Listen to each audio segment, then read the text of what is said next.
That's right. We in here like swimwear. Bomb.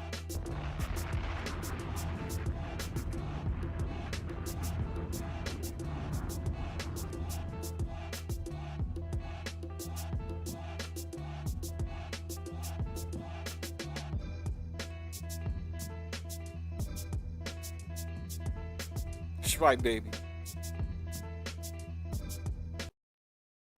Welcome to another episode of Is It Rigged? Huh. Is it scripted? Huh. Is it fixed? I don't know. You tell me. That's right. Since the last live, a lot been going on. You know, still a lot to talk about. So, I would say this: be on the lookout for the number 14, the live number 14, part two. Right?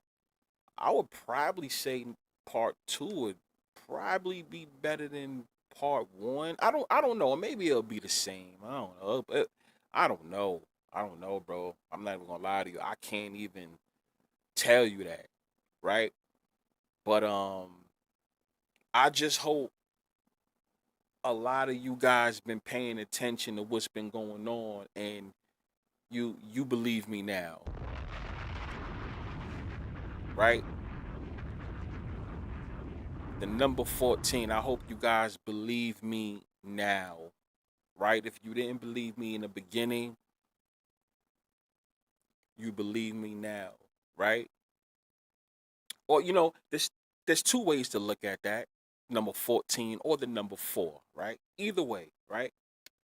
But since I've been doing my research before the season, I have to stick with 14. So I just want to keep it nice and simple with you guys. But if you didn't believe me before, you believe me now.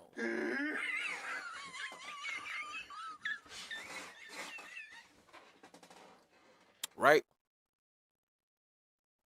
Now, for those that just tuned in, today's topic, of course we always talk about multiple things, right?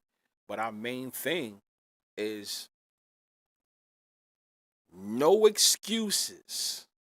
No excuses, right? You heard me. I'm going to say it again. No excuses for Josh Allen in the Buffalo Bills. Yes, I said it. No excuses for Josh Allen and the Buffalo Bills. I'm sorry. Even if Patrick Mahomes and the Chiefs, the NFL somehow lets them into the playoffs, right? Even if they let them in. Because they are technically not eliminated yet, right? So we have to go with that. Technically, they're not eliminated. And we're having this live right now on December 10th, talking about Josh Allen, you know, of course, the Chiefs and any other team. So technically, they're not out. But I'm going to have to say, like I said, was 2 months back or something like that? There's no excuse for Josh Allen and the Buffalo Bills. Not now. There's no excuse now. Right? If this is so-called real. Right? If this is so-called real, like everyone says it is, right? And we're not here on this live to deny or fight with that, right? Whether you think sports is real, whether you think it's rigged, right? Everybody and anybody can jump into this conversation. There's no excuse now. None whatsoever. Right? You got to think about it. Think about all the quarterbacks, and this is the AFC we're talking about. All the quarterbacks that's in the AFC, because we're gonna talk about if the playoffs was to start today, what the matchups would be, right? So you got the Broncos, you got the Patriots, you got the Jaguars, you got the Steelers, you got the Chargers, and you got the Texans, right? None of those teams should be in Josh Allen's way of making it to the Super Bowl. Now, we're not talking about winning. See, you guys notice I always like to say that. I don't want to go and just say win. Right? Let's stick with making it. Making it to the Super Bowl. What's your excuse? Right? The Ravens, the NFL has the Ravens struggling. Technically, they're not out either. Right? But for this conversation today, they're out, right? Lamar's not there, even though Josh Allen doesn't struggle against Lamar in the playoffs. He doesn't. He doesn't struggle against him, right? But still, people still, hold him there, right? He's not. He's struggling.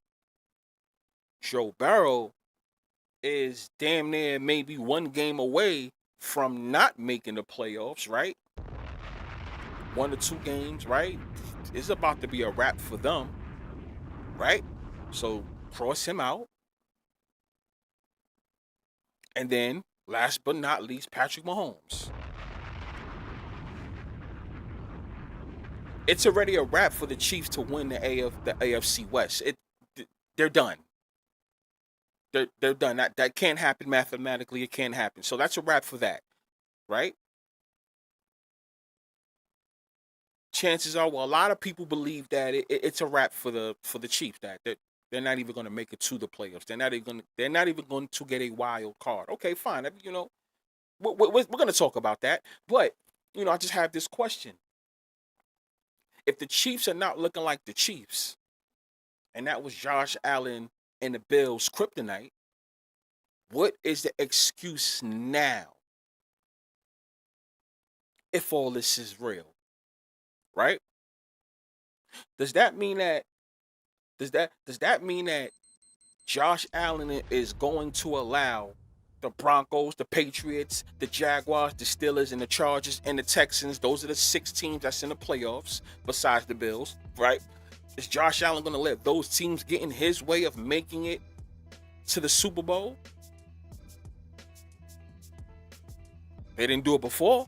None of those teams did it before. The only team that was doing it was the Chiefs. So now the Chiefs are struggling. What's the excuse now?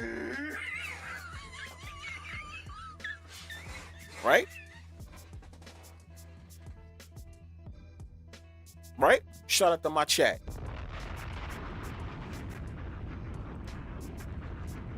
It can't be no excuse now at all. I want to, because I want to hear it. But then again, I don't want to hear it.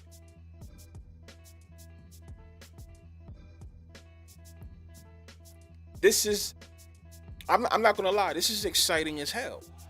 Even if the Chiefs were in it still right now, but the way things are going, I actually like it. I actually do like what's going on, right? I do. But on my post, what was it, like 2 days ago, right? What did I say was gonna happen? And we saw it on Fox Sports, Fox News, Fox Sports News or whatever. They started talking about it and I started laughing. I said, long and behold, I knew this was gonna happen. Now you guys is wondering what I'm talking about, right? So the post that I made on my YouTube post, I said the Bills is most likely in the playoffs and the Chiefs are out. What is Josh Allen's excuse now for making it to the Super Bowl? I'm saying it now. This was 2 days ago. I'm saying it now because watch the media start using this talking point soon. Long and behold, that's what the sports media is doing right now. Did I not tell people that this was coming?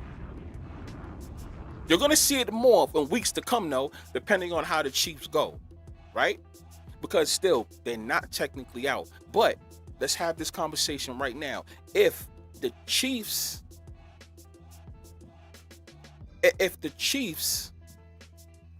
don't make the playoffs, you're going to start to hear it more about the whole Josh Allen thing, right? What's the excuse now? Now, I'm also say this. If the Chiefs are done, if they don't make it, right? I know a lot of you people feel like it's a wrap, they're not going to make it. Yeah, but we still have to, it's not official. It's still not official. We have our thoughts, but it has to be officially official, right? If the Chiefs don't make it to the playoffs, and Josh Allen does end up going to a Super Bowl, will it be respected?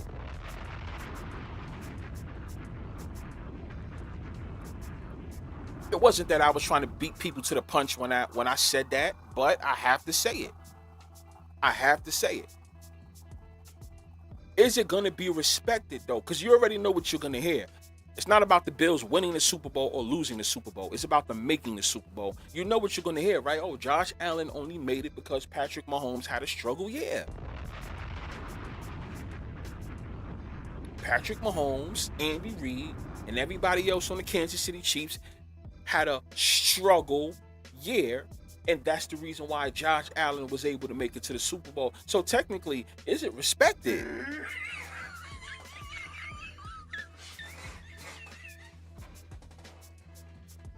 Think about it, y'all.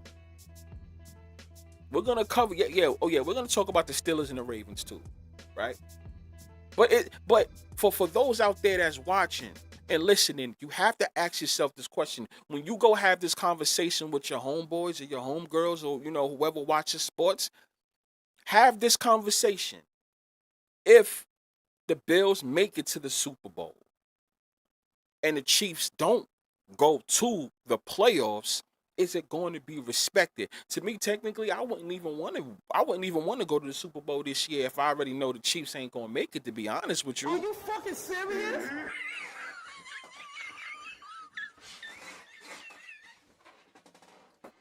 I won't because it won't be respected. All you're going to hear is what? You only made it.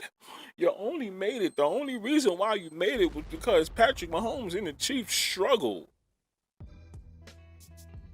Why would I want that? Why would I? Now, if that's the excuse I'm going to hear, I might as well just go all the way and win the Super Bowl for all of that. Go out there and beat an NFC team. And just win it. if that's the case. You see what I'm saying? Now, I'm telling you, I'm sorry, I'm telling you guys this now is because you're going to hear these conversations in weeks to come. From the ESPNs, from the Fox Sports, Fox Sports News, CBS when they cover football, ABC when they cover football, the NFL Network, right? All over Twitter, whatever social media you guys use, you're gonna see that up and down. You're gonna see like the fanboy YouTube pages talking about all. I'm telling you guys, you're gonna hear all this, and I'm saying it right now. You're gonna see all that dumb shit. If the Bills stay in the playoffs, which they have a seed now, yes, and the Chiefs don't, you're gonna hear conversations that, yeah, Josh Allen, yeah, you guys have no excuse now. But if you do make it, is it respected? Because the only reason why you got to make it was because your man Patrick Mahomes ain't there. It's kind of like it kind of reminds me of, right? I'm from New York, right? You know. Back when I thought everything was real, think about basketball for 1 second. We're not flipping it to basketball, but think about it, right? Let's think about 1994 and 1999. Where am I getting at? Where you getting at, B-Fire? Think about it. This is a great point right here, and this is off the rip. Michael Jordan has been dominating, and him and the Chicago Bulls has been dominating, right? They won that three-peat the first time, right? So they win that three. Check this out how this goes, right? A lot of people probably don't even notice this pattern too. When Michael Jordan and the Chicago Bulls won the three-peat the first time, the 91, 92, 93, right? The Knicks always had to run across the Chicago Bulls some way, somehow. Obviously, they was in the same conference, right? But even in the playoffs, they came across the Bulls and shit like that. The Bulls always got the best of them, obviously, because the Bulls won the championship. Now, after Michael Jordan does the three-peat, Michael Jordan retires, right? Guess who goes to the championship the next year? New York Knicks. Yeah, that's right. Let me cook. The New York Knicks go to the championship the next year, right? Right? So in 1995, Michael Jordan, he's still off, but comes back in like March of 95. Comes back in 95, right? Obviously, the Chicago Bulls don't win the championship, right? But the New York Knicks still don't go back. Fine. Check this out. So now it's time for the next three-peat run. 96, 97, 98, right? 96, 97, and 98, right? You guys see where I'm getting at, right? So 96, 97, 98, the Bulls do it again. The Knicks can't make it back from 94. They can't make it back because who was in their way? Michael Jordan and the Chicago Bulls. Michael Jordan, they do that three-peat again. They complete it again. What does Michael Jordan do? He retires, right? The next year, what happens again? New York Knicks go to the NBA Finals. I bet you a lot of people don't even realize that. It happened twice. Michael Jordan and the Chicago Bulls three-peat twice, right? But all the times Michael, after the three-peats twice and he retires twice, guess who goes to the NBA Finals in that conference twice? Whether they win it or not. But guess who goes to the NBA Finals twice after Michael Jordan retires twice after he three-peats twice? The New York Knicks.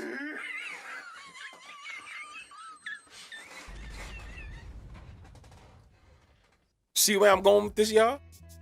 You see what I'm saying? It's a lot of shit you just got to think about. And this is off the rip. And a little funny, you know what's so funny about it too? The Knicks end up going against a Texas team twice too. The first time it was against the Houston Rockets, and the second time it was against the San Antonio Spurs too. Another golden nugget right there. That's how you connect all the dots. Now I bring that back to the Buffalo Bills. Is this gonna happen? I'm not saying it, but but I want you guys in the chat to understand this, right? If the Chiefs fail,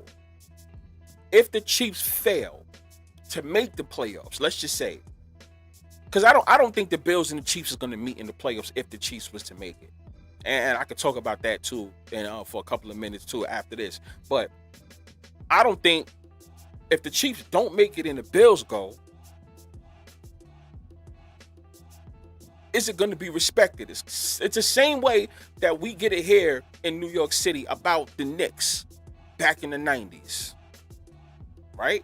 You got the diehard Knicks fans, yeah, but to be technical, it wasn't respected. A lot of people with sense would know that this wasn't respected. The only reason why y'all New York Knicks went to the championship twice, one in 94 and one in 99, is because your man Michael Jordan retired. Had he not retired, quote unquote, assuming this is all real, right? Had he not retired, the New York Knicks wouldn't have made it to the finals both of those times. Please let me cook. Because here in Rigged, Scripted, and Fixed, y'all not dealing with no dumb motherfucker here. That's what you guys got to understand now. No disrespect to anybody on TV, but a lot of these guys feed you guys lies. They're making up these narratives so you guys can go out and run and make these fucking bets and lose. Or these future bets. Let's just say that. Because, you know, betting game by game per week, the future bets too, mainly. That's how they feed you guys these narratives. And well, that's why I tell you guys, be careful. When you come here, just be careful about all that shit. Don't let them gas you up. And that is the reason why when people have conversations with me and ask me about certain games, I'll tell you privately, I have no interest in that game. I have nothing to say about that. Because I'm not going to feed into the narrative that they put when it comes to certain teams. Right? They'll make it seem like this team is about to make a run. They're not making no run. They may win this week or so, right? They may win this week or so, but that don't mean that they're making a big run. Case in point, Cincinnati Bengals. People have this thing with Cincinnati Bengals. Now I can understand it because Joe Barrow, but to me, I never fucked with the guy. Because I knew he was a fraud. First and foremost, when he went undefeated in LSU, I already knew that was a red flag. When he comes in the NFL, I don't really see him winning a Super Bowl. Maybe not no time soon, to be honest with you. Are you fucking serious?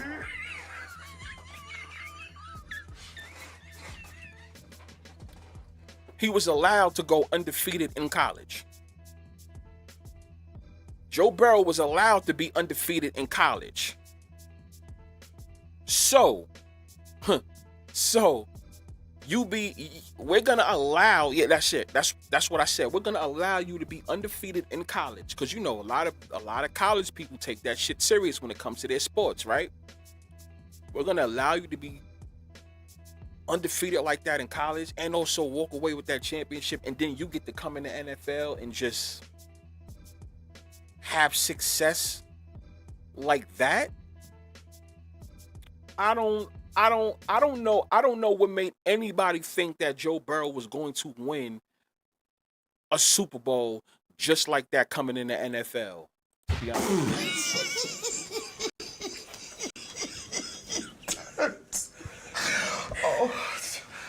Oh God.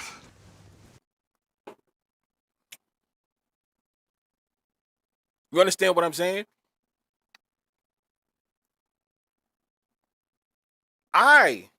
This just me. If the Bills do make a run in the playoffs, it's more respected from me, even though I ain't nobody, right? But as somebody that knows the game very, very, very, very well, right? And I know how this goes, I would respect it more if the NFL had it planned out to where the Chiefs made the playoffs, right? The Chiefs make the playoffs. The Bills do meet the Chiefs some way, somehow in the playoffs, depending on the seeding, right? Of course. And they beat the Chiefs. somewhere in the playoffs. It doesn't have to be the AFC Championship, but they meet in the playoffs in the second round or something like that. They knock the Chiefs off, and then they go to the AFC Championship if they don't meet in the championship, right? And then they go to the Super Bowl that way. It would be more respected if Josh Allen was gifted it that way, because if you're gifted it, I don't even know if that's a goddamn word, right? If they gift him an opportunity to play in a Super Bowl, but you did it by not facing a Patrick Mahomes, I don't know how we can really respect that. Because the person that kept knocking you out, for the most part, that kept knocking you out from going to the Super Bowl was Patrick Mahomes. So now we're going to let you go to the Super Bowl, assuming that the Bills go to the Super Bowl, right? We're going to let you go to the Super Bowl, but how we're going to do it is to make sure Patrick Mahomes has nothing to do with it. Yeah, go figure.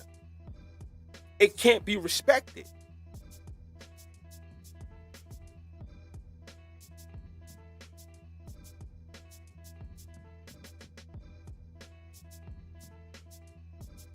You guys understand what I'm saying? Now, I still know the Ravens technically is not out. See, all right, since we're talking about all this, let's get straight into it.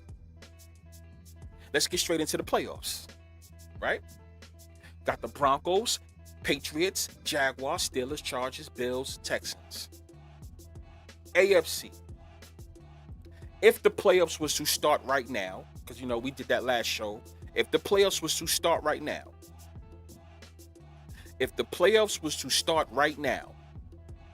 you have the Broncos with the bye, right? The Broncos have the number one overall seed right now as we're talking. Because things are subject to change, right? Broncos bye. They get a rest for at least a week. You got the Patriots at the number 2 seed. So the Patriots will face off against the Texans. What did I tell you guys about the Texans too? Did I not say it? Somebody tell me I'm lying. I dare somebody say I'm lying. Told you about the Texans. And also I have a video that I may have to put out that I was a year early again on a certain prediction. But the only way I would put that out is if the Texans was to make the Super Bowl. Now, anybody that was rocking with me last year, right? If you rocked with me last year, you would know when I was asked who I think will go to the Super Bowl in the AFC, not the NFC, but in the AFC, right? One of the top 2 teams, I said, right? Of course, I said I wouldn't be surprised if the Chiefs was going to go. I said, if the Chiefs go, I can see them going, but they're not going to win whatsoever. I'm on record saying that plenty of times. But the other team I did say it was who? It was the Texans. You guys, anybody that was rocking with me last year, I mean, you know, the people that was rocking with me last year, especially the beginning, when we was on Rick Scripting and Fix, when I was asked this question, it was the Texans. Now, it would be funny if they end up making it this year. I'm like, God damn, once again, B-Fire being a year too early with his damn predictions. That's why sometimes I be careful when telling people my predictions, right? But anyway, yeah, so you got the Patriots against the Texans, right? That's 2 versus 7. Number 3, Jags. The Jags crawled up to number 3. We don't know how long that's gonna stay like that, because once again, the Texans and the Jags, they can still do a flip. But you got the Jags versus the Bills, the number 6 Bills. Interesting game. If it was to happen today, of course, I'm taking the Bills, no sweat, without even thinking about it. I'm telling you guys this now. I'm saying it now. If the playoffs was to start today and we all had to put our money there, right? I'm taking the Bills. I'm letting you guys know that now. So you wouldn't even have to hit me up privately. You wouldn't have to ask me anything about, B-Fire, who thinks going to win that game? I don't care what the spread is. The Bills is going to win that game if the playoffs was to start today. They're beating the Jags. I don't care what no one says. Now, number 4, the Steelers versus the Chargers. Steelers versus the Chargers. To be honest with you, Steelers versus the Chargers. If I had to make a pick for that game, I would take the Steelers. I would take the Steelers. There's a certain narrative I see going on, right? And for that reason, I would take the Steelers. Now, if we go back to the Patriots versus the Texans, I would pick the Texans. I would pick the Texans on that game, right? I would like to see what the spread is and shit like that. But that's if the playoffs started today, as far as, with the AFC. So, I'm just letting that be known. Now, we do know that this is going to flip. This is not going to stay like this. This is not going to stay like this. It's going to change. So, I mean, let's get to the NFC playoffs, right? So if the playoffs was to start right now with the NFC, we got the Rams with a bye.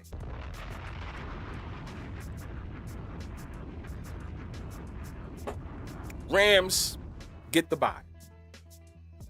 Hey, here's what it is. You guys know how I've been on the Rams for years, right? Nothing really to talk about there. They just got to stay. They got to keep it. Most likely, I don't know. I think I can see them keeping it, to be honest with you. I think from here on out, I'm positive to say that the Rams will keep it. I think they'll fight with maybe the Packers. I can see that happening. But for the most part, I'm gonna tell you why I'm talking about what I'm talking about. But Rams, right? So now, the fun part. Wild card weekend, right, y'all? Shout out to my chat once again. I see you guys cooking in the chat. Shout out to every single body in the chat. My guys is cooking in the chat. Everybody out there that's watching, y'all can always join the chat too. Because trust me, this brand, Rig Scripting and Fix, is going to blow up very soon, right? And I want you guys all a part of it. NFC, Rams get the bye. Number 2, right, will be the Packers against the Bears. Be an interesting game. I would love to see that game. Obviously, we know that'll be a divisional playoff wild card game. I think it will be an exciting game, especially with the fact that they both are 1-1 against each other. Shout out to my members that, we won on that Packers game, especially if you also in-played it and got a better money line than what it was from the beginning of the game. I always tell people, whenever you see me give you a pick of, if it's a -6, -7 spread going on, and I do give you the money line, also pay attention to the in-play of the game, right? Because I just don't like giving out a -200 pick. No, if I give you something like that, just know that you better pay attention to the in-play of that game. Once you see it drop to -150, 140, or 130 or something, you better take it. I told you guys this 3 years ago. The reason why, if I ever was to give you a pick that has a -6 or a -7, which I don't never give you guys a spread, but if the money line happens to be -200 or -220 because of the spread, right? Pay attention to the in-play of the game too, because you can also double down and win even more money, right? I told you guys this 3 years ago. 3 years ago. Not last year, not 2 years, 3 years ago, right? But anyway, back to what I was saying. Packers and Bears, I would like to see that, right? The number 3 seeded Eagles, right, would face off with the 49ers. They have a lot of history facing off in the playoffs. Eagles, 49ers. I'm not going to lie, that I'm not interested in that game, to be honest with you. I'm not interested. That's something that I probably wouldn't even talk to you guys about, to be honest. If the players were to start, I wouldn't really care, right? I have no care in the world for that game, but I wouldn't be surprised if the 49ers was to win that game, to be honest with you. So if I had to pick, if you're asking me who I'm picking, like the first game, I'm picking the Packers. If you're asking me who I'm picking in that second game, I'll say 49ers. I would say, but I'm not too excited about that game. Number 4, the Bucks versus the Seahawks. Oh yeah, Grotopia. What you talking about? Oh, Mahomes being Allen's kryptonite. See. The number 4 Bucks versus the number 5 Seahawks. Okay, number 4 Bucks versus Seahawks, number 5. I don't like this game right now. You guys, I have reasons why I don't like this game. Hopefully the seedings do change. The reason why I don't like this game is because I like this game, as crazy as it sounds. I like this game. But therefore, because of the seedings, I don't like this game. Hopefully it changes up. But if the Bucks do stay in that position, which I think they are, worst come to worst, they'll swap out with Carolina Panthers. But most likely the Bucks is going to be number 4. Or the Carolina Panthers are going to be number 4. And I have something to say about that. They're going to go against the Seahawks. Interesting game. I don't like it because I like it. So that's what the playoffs is looking like so far. Now it brings me to what I need to say. A couple of people asked me if I had to pick any seed to win the Super Bowl. Right? Because I did speak about the matches, right? A 1 versus a 4. 4 versus a 1. Doesn't matter what conference. It doesn't matter coming from what conference. A 1 versus 4, right? A 2 versus 7. A 7 versus 7. Right? 2 versus 2, you know? And worst comes to worst. Not worst comes to worst, but I could see a 3 versus 1. That's a 4. If you had to ask me what seed do I think can win the Super Bowl this year? That's the reason why I don't like the Bucks versus Seahawks matchup.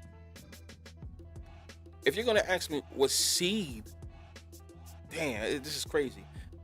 It would be what I'm most confident on. You guys really want to know the truth? I can see a number 4 seed winning the Super Bowl. Yes. A number 4 seed, number 2 seed. We can see a 2 versus 7 in the Super Bowl, or we can see a 2 versus 2 seed.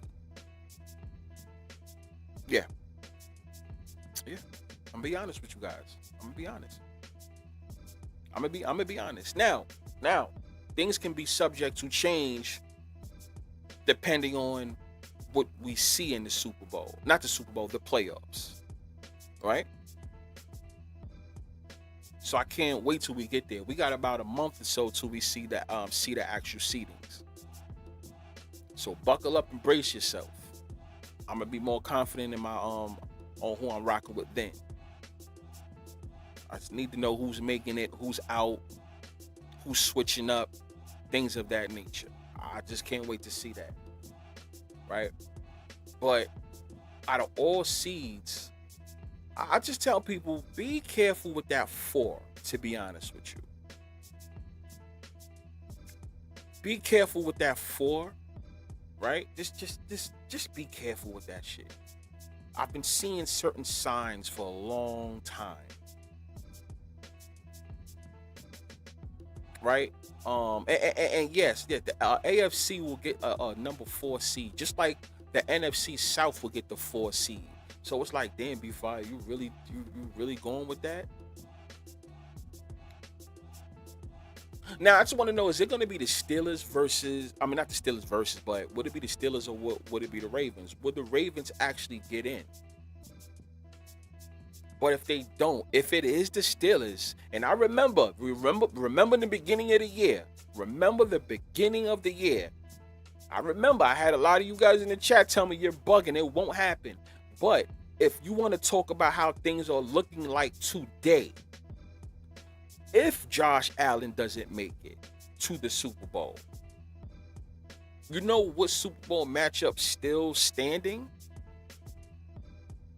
The Steelers versus the Packers is still standing. it's still, crazy as it sounds, right? It still can happen. And we're talking about without any seedings involved, right? Whatever. But since the Steelers are in right now, and a lot of people do have high hopes on the Packers making it, you can't discount that matchup. I'm telling you guys, it's about to get spicy. You can't discount that matchup. But it's not official because we still have to see what they got going for the Ravens. Because if they do a flip, it can be over for the Steelers. So just know that. So I'm not even really thinking about Steelers and Packers too much, but I just have to throw that in there and let people know, like, as long as the Steelers are still in, we just never know what's going to happen. But I'm not strong. That's whatever for me, right? So let's jump into real quick for 2 minutes. The Chiefs. There's 4 games left. Yes. You heard me right. 4 games left. Now, what are the chances the Chiefs win their last 4 games? Are you fucking serious?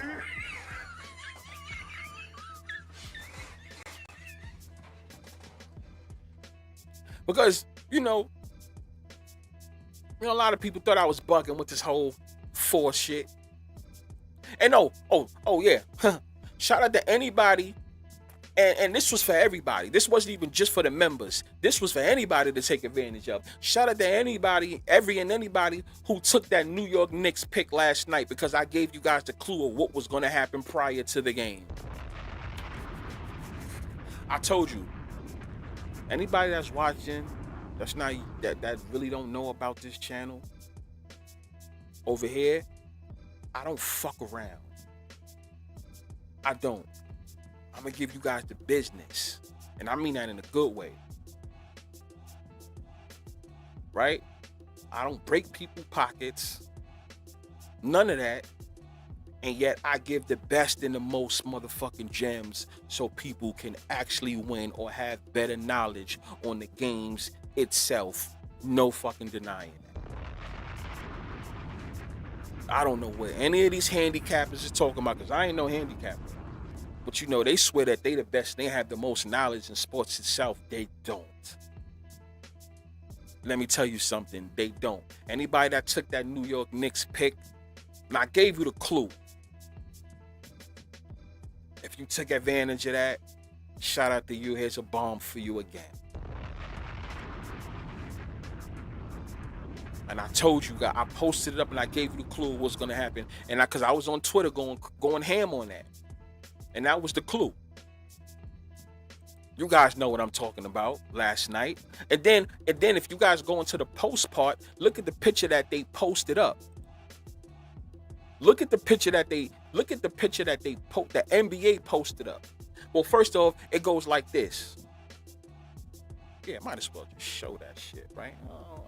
I gotta show, because I'm tired of the disrespect that I get as if I don't know what the fuck I'm talking about.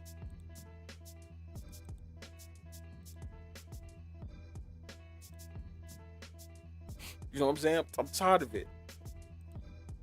Nah, but let me show you. Let me show you guys this. Gotta show you guys this. Right? Boom. No, not that one. Not that one. All right, ready? Shout out to y'all. My bad. I'm getting it together. I got you. Yeah. Boom, right here. I just want to show you guys this. Okay, you see it. Boom. Right? Y'all see it right here, right? This was the post that I gave away last night. You should have took advantage of this. The NBA posted this last night. Toronto's signature moment from their 4-0 group play run. You know that little in-play tournament that the NBA has, right? So, notice how they had to post the 4-0, right? You guys see it, right? Notice how they posted the 4-0. Now, this is for the people that's new to the channel that doesn't know what I'm talking about. I try to tell people about the whole number 14 thing. I've been saying it for months and months and months and months and months. A lot of people still don't believe me. They don't want to listen to me. Hey, that has nothing to do with me. If they don't take advantage of it, that's their fault. I'm tired of explaining myself, right? But for the people that's new to this, as you can see, the number 14 on the upper right-hand side of whatever you're watching, your computer or your phone or whatever, you see that, right? Toronto signature moment from their 4-0 group play run, right? Brandon Ingram, game-winning bucket, blah, blah, blah, right? Okay. Now, look at this, right? So 4-0, they make a big deal on, right? And then they also, look, they make sure to get that picture of number 14 on Toronto Raptors too, right? Now, here I am on Twitter. I replied to that comment that the NBA wrote and said, they're going to end up 4-1. There goes that number 14 number again tonight. They ended up going against the New York Knicks. And what you think happened? The New York Knicks won. The New York Knicks won. New York Knicks won.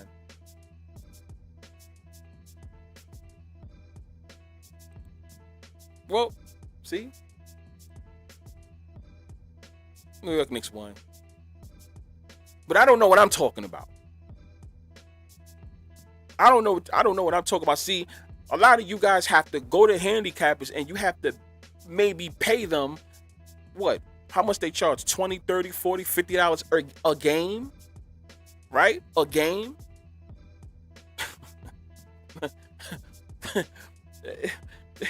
Makes no fucking sense. Are you fucking serious?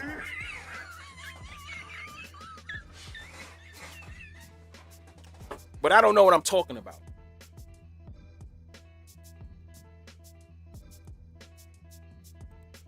I'm trying to give you guys the win. The wins. So anyway, back to what I was saying. Kansas City Chiefs. Right? 4 games left. Kansas City Chiefs can go 4-0 in their last 4 games. Now, every single team with their 4 games left can't go 4-0. Duh, it's unrealistic. We already know that can't happen. But with certain teams that they make an importance on, those are the ones that you have to look at. You gotta look at. Right? Well, what's their 4 games? What are the Chiefs' 4 games left? Well, man, let's look at it. Why the fuck are they doing it like that? I didn't ask for it like that. I cannot stand when they do that.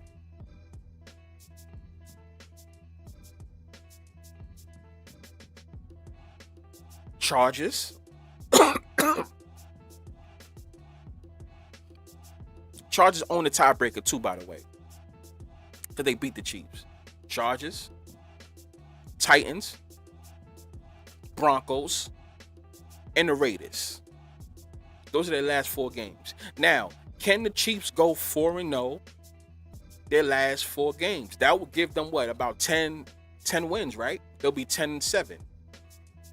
10-7 is good enough for a wild card game at best.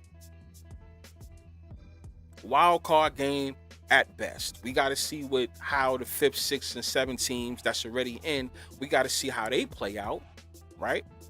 But that's what it is for right now. That's what it is for right now. Can they beat the Raiders? That's the last game. Some will say yeah. Right? Broncos, Titans, Chargers. Now, you know what's so crazy? Out of all of those games, it's going to be, they're going to make it exciting for the Chiefs. I'm sorry. I think they're going to do something. We don't know whether they get in or not. I'm not here to even speak on that. But I won't be surprised if out of all of these games, Chargers, Titans, and Broncos and Raiders. I won't be surprised. Wouldn't it be funny if the team that actually blows it for the Chiefs ends up being the Raiders? I mean, it had success against the Raiders, right? Always embarrassing the Raiders. Shit, even winning the Super Bowl against, not against, but winning in their home field in Vegas, right? Remember when they beat whatchamacallit? They beat the 49ers, right? Remember that? What was that, 2-3 years ago, whenever that was, right? They won that Super Bowl. What if the Raiders was to play spoiler? I'm just saying, watch out for that. I want you guys to watch out for that. Something can be funny, or they can go 4-0. Who knows? We would just have to sit back and see, right? Because a lot of people think, the only teams that's going to give them something will be the Chargers and it'll be the Broncos. It won't be the Titans. It won't be Vegas Raiders because those two teams stink, right? They'll probably beat the Titans. But I'm telling you, I don't know. Something about that last game about the Raiders, I would say be careful with that one. If you're looking to play that, if you're looking to deal with that game, I'll stay away from that game. They don't even got the time. What time's that game? They're gonna make it exciting. They're gonna flip the time when that game's supposed to happen. Some shit like that. Be on the lookout for that game, y'all. Right? So that's the Chiefs going 4-0. Can they go 4-0 and land the playoff spot? Remember, every team can't go 4-0 in their last 4 games. But the ones that's exciting, those are the ones that you got to be careful for. Right? Now, the Bills. The Ravens are getting the 4 seed. Book that. That's what I'm saying. You can't sleep on the Steelers because you never know if the Ravens will end up getting that 4 seed. I'm not counting them out. I'm not counting them out at all. I think something funny is going to happen with that AFC North. I think something's going to happen with that AFC North. And I'll say this now, right? Everyone keeps talking about Josh Allen going to the Super Bowl. Well, Patrick Mahomes has been in Lamar's way as well. So if the Ravens make it, who's to say that the Ravens don't go to the Super Bowl? We gotta think about that one too. Seriously. You gotta think about that. You gotta think about that. And there was something else. There was something that I saw, but not every sportsbook had it, but it was certain odds that I had saw when it came to the Ravens. I'm just gonna keep it like that. Something that I saw. Don't want to say it yet. I don't want to say it just yet. But something I saw that raised the eyebrow. I'm telling you guys, don't sleep on the Ravens and the Steelers. That whole matchup for that 4 seed, be very, very, very careful. Now, hold on. Let me see something. Is that the worst that they can do? Not the Ravens itself, but the Ravens and the Steelers. I want to see something.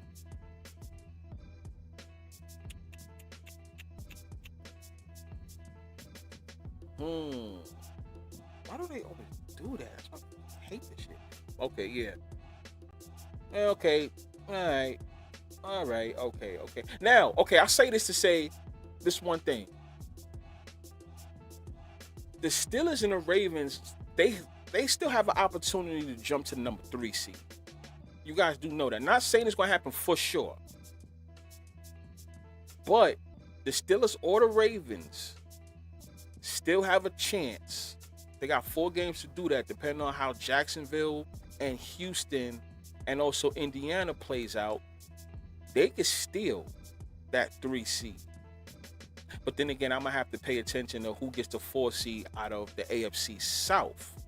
Now, if anybody had to get that, then my money would be on Houston to get that number 4 seed, and it can play out for me the way I need it to play out.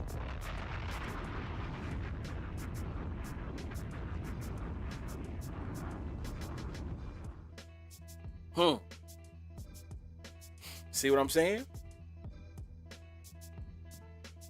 We got to sit back and pay attention. Things is about to get spicy. It's about to get spicy. So I don't think, and I don't think AFC East is going to end up with a 4 seed. That's just me. Unless the Patriots just go straight garbage. But I think they should be good for it. Right? The Broncos, since they got the number 1 seed overall, I don't see them jumping down to the number 4 seed. That's just me. I don't see that happening. I don't see it happening. So it's going to get exciting. After this week coming up, this weekend, then safe to say we have a pretty much idea who's going to end up with the 3 or the 4 seed when it comes to the NFC. I'm sorry, not NFC. The AFC North and the AFC South. I would say that. Buffalo's Buffalo's what, 5? Right now? Right? I mean, yeah,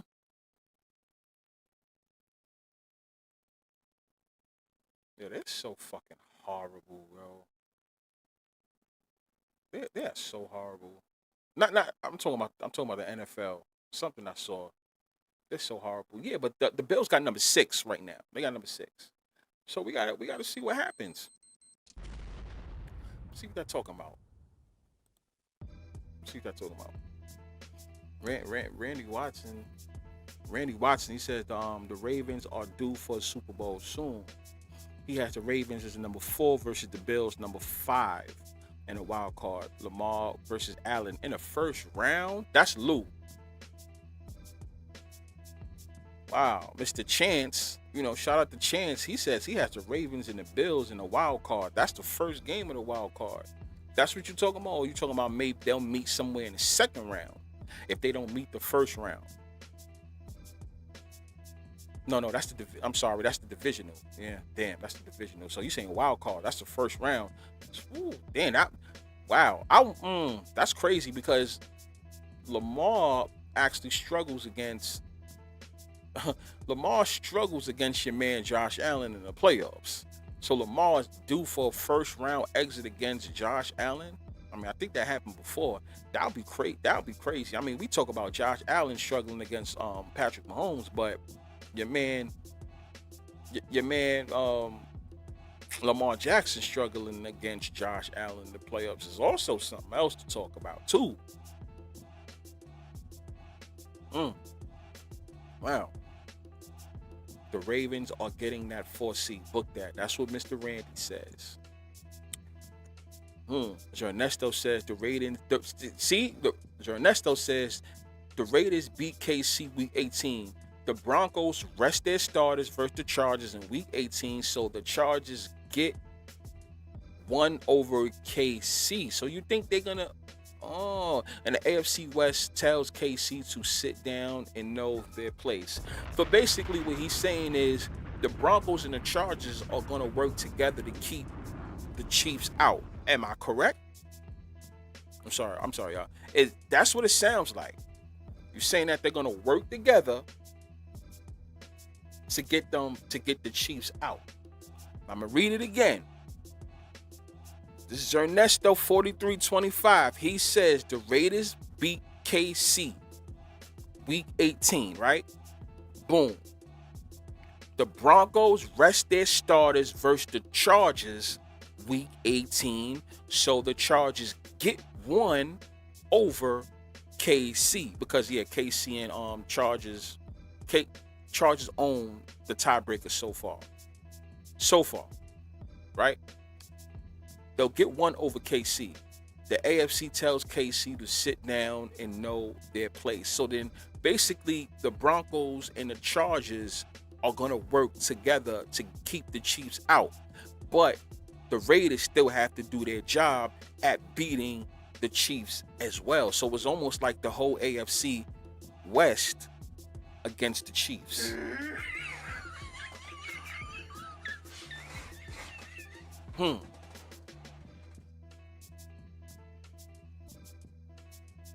Interesting. Dancing Poppy says Lamar over Allen in the AFC. That's what I'm saying. I gotta see how that goes. I really gotta see how that goes. I have nothing to say about that until we actually see that matchup. Dancing says I don't know. The NFL don't like Lamar. Well, yeah, Lamar always fails against Josh Allen. He does. Lamar fails against Josh Allen in the playoffs. That's something that we gotta talk about.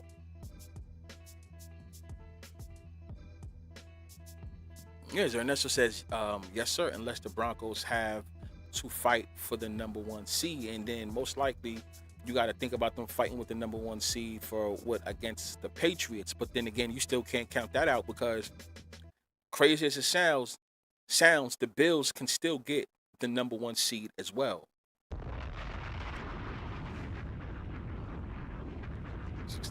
I'm just saying though.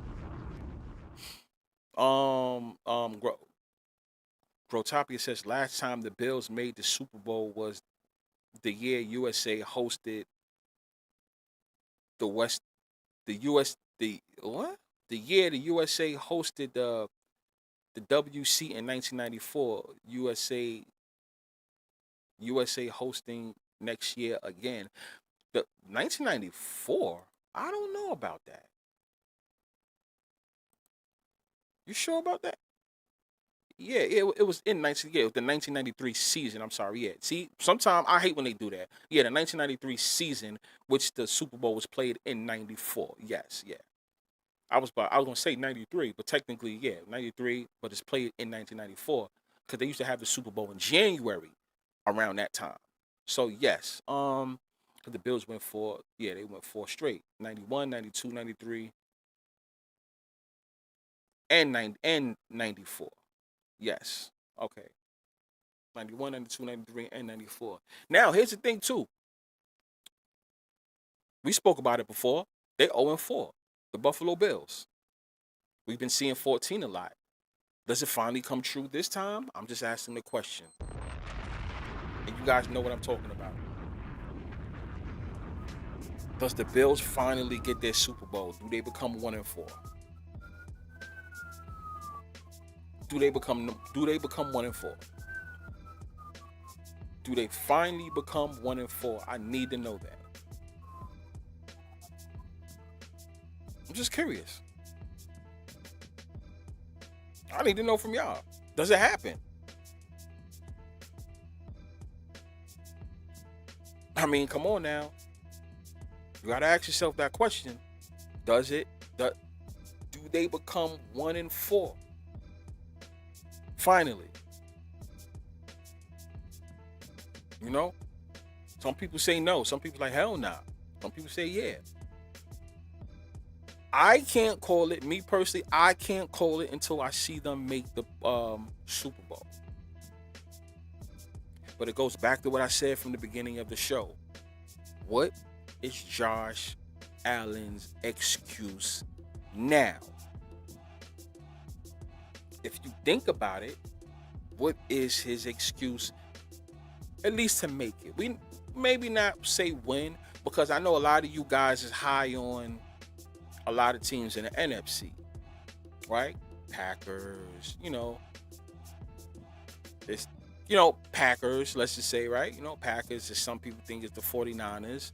There's still people that's heavy. There's people that think the Lions are going to end up in the playoffs and go, right? There's still people that, especially people on the East Coast, that's high on the Eagles, right? So you still got to, but at least going to the Super Bowl by winning the AFC, the Bills have no excuse. They have no excuse. And if this is the year of 1-4, we'll see what happens. Right? And I also want to know, is this going to wake up a lot of fans if the Bills was to win the Super Bowl? if the Bills do win the Super Bowl, right? Are people going to raise an eyebrow? And I'm not talking about you guys. I'm talking about regular fans. Are they going to raise an eyebrow and say, well, this is, that stadium's about to be a no more after this year.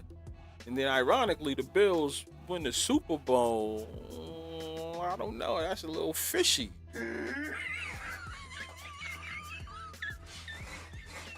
Right? It may not have to happen right away, but maybe 2 years into getting the new stadium, 2 years after, 2 years before, whatever. I mean, let's think about it. That happened to a team out here in New York State already. The Giants and MetLife Stadium. They won the Super Bowl right around the time they was getting the new stadium. Actually, they won it twice. After it was done, they still won it. I mean, because, there's a lot of money they have to pay off for that. Is it going to happen again, but just with another team upstate here in New York? The Bills? Is people going to start putting 2 and 2 together? You got to think about shit like that. I don't know. I'm saying. I don't know it all. But some people, if they smart, they should raise and not for that.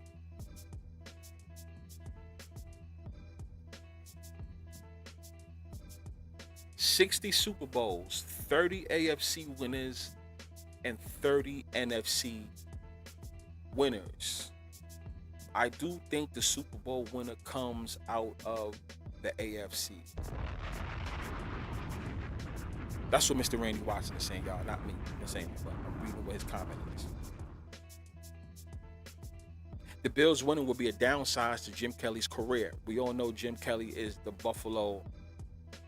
He's the Buffalo GOAT. Yes, yeah. I mean, to a lot of people that hold the Bills up there, yeah.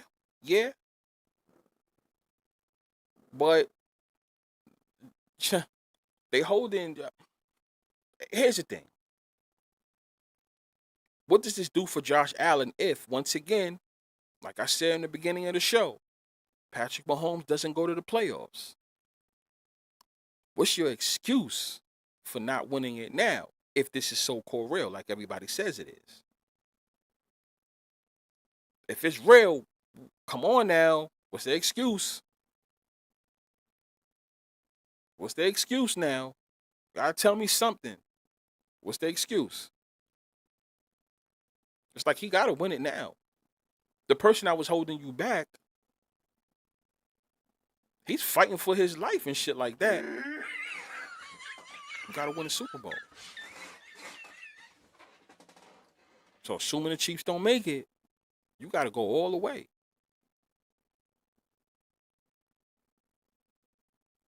I don't know. Just things to talk about.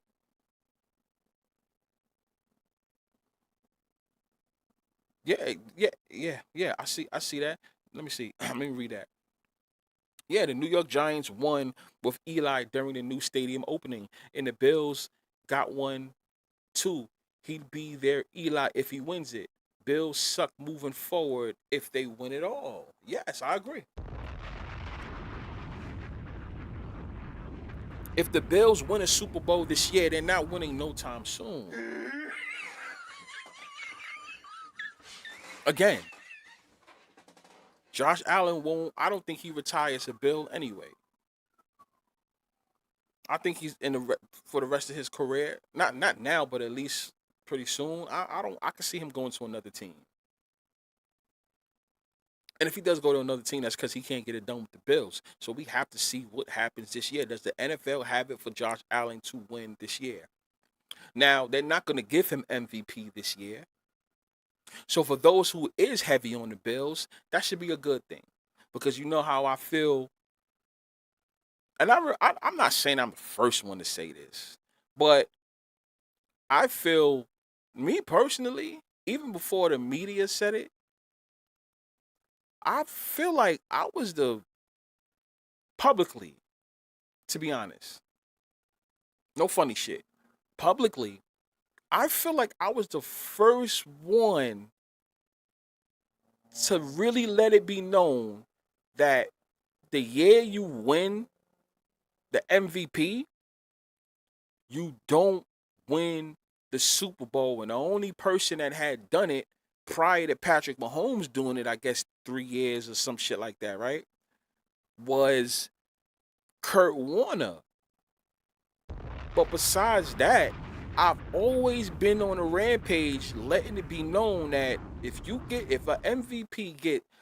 win the MVP, you're not winning the Super Bowl. I swear, because I didn't really see that on media. I didn't see it on Twitter or nothing. And I remember saying that, and this was years ago. Years ago. I used to say that. Nobody never paid attention to that. I'm not going to lie. That if you get the MVP, it's a trend that you do not win the Super Bowl. And sure enough, it kept happening. Except for when Patrick Mahomes had done it. Right? Kurt Warner done it when he was with the Rams. Right? And this was when the Rams was in St. Louis, if I'm not mistaken, right? When he had got that. And sure enough, Patrick Mahomes is the next person to do it. Also in Missouri. St. Louis is in Missouri. Kansas City is in Missouri. So the state of Missouri is the only state where they had an MVP winner and a Super Bowl winner the same year.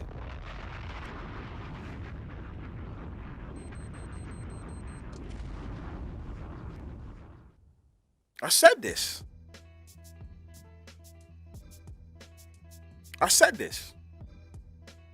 Years ago. Before I started Rig Scripted and Fixed. All through Twitter.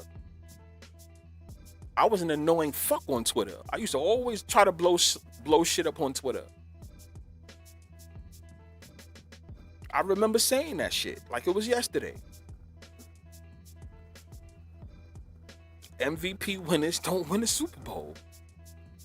That's the reason why I was confident. I was definitely confident that year that it came down. Remember when it came down to Brady and Matt they call him Matt. What the fuck is his name? That played on when the Patriots versus the Falcons. Matt Ryan.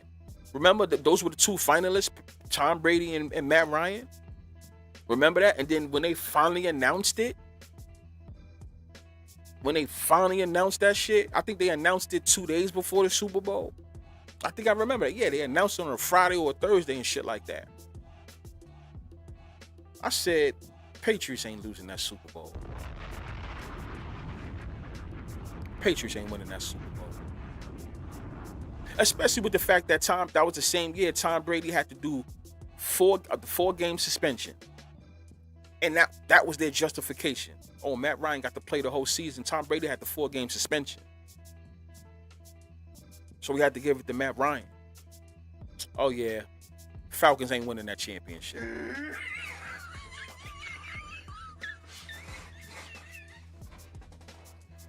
No. The NBA's different. I'm not talking about the NBA. NBA's different. NBA can't work that way. NBA has 82 games. There's no way that you can actually justify. You can't do that in the NBA. Most of the time, that's with the NBA, that's 50-50 with the NBA. You can win the MVP and win the NBA finals that year. Actually, to be technical, the NBA encourages that shit, to be technical. NBA is different because here's the reason why the NBA is different, because these players play on both sides of the ball. Right? When Michael Jordan was winning MVPs, LeBron was winning MVPs, Steph Curry winning MVPs and shit like that, he has to play offense and defense. So you can't really have that going on in the NBA. That's totally different. Yeah, that's different. NFL's little. They kind of weird on how they do their shit, but you can see it a mile away. You can see the bullshit with the NFL.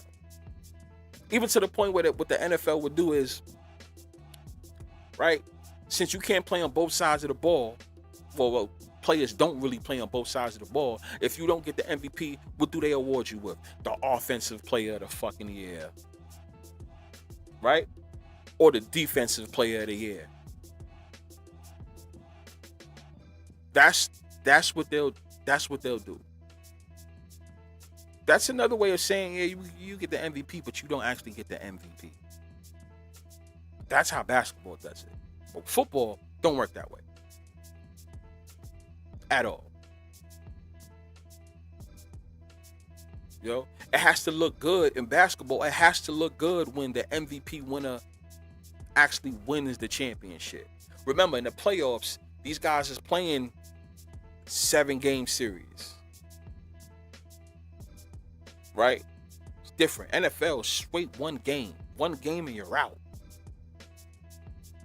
If you win, you go to the next. You got to win that game. You can't rest for the next game against that opponent. No, it's one game. So it's different. Winning the MVP is a big achievement, right? But they're not going to have you win the MVP and win the Super Bowl. Their rosters are too big. Can't do that. You have to spread the love, which once again, what do I always say too? In football, the player who's making the most money, for the most part, doesn't win Super Bowls like that.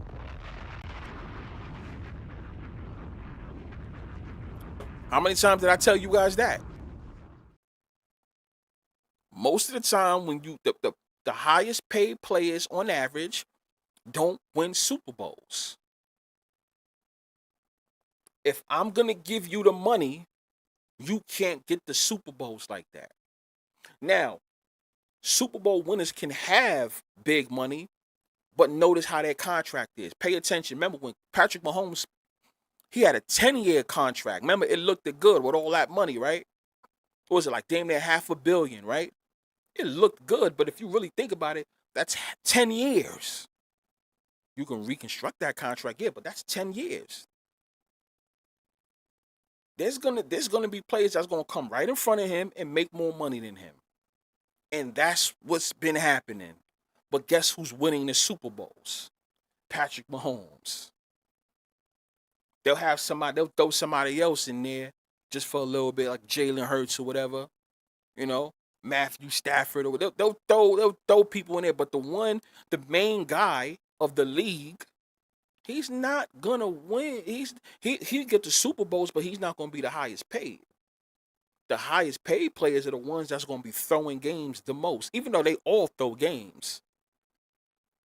But pay attention to all the guys who make the most money in the NFL, and they always injured.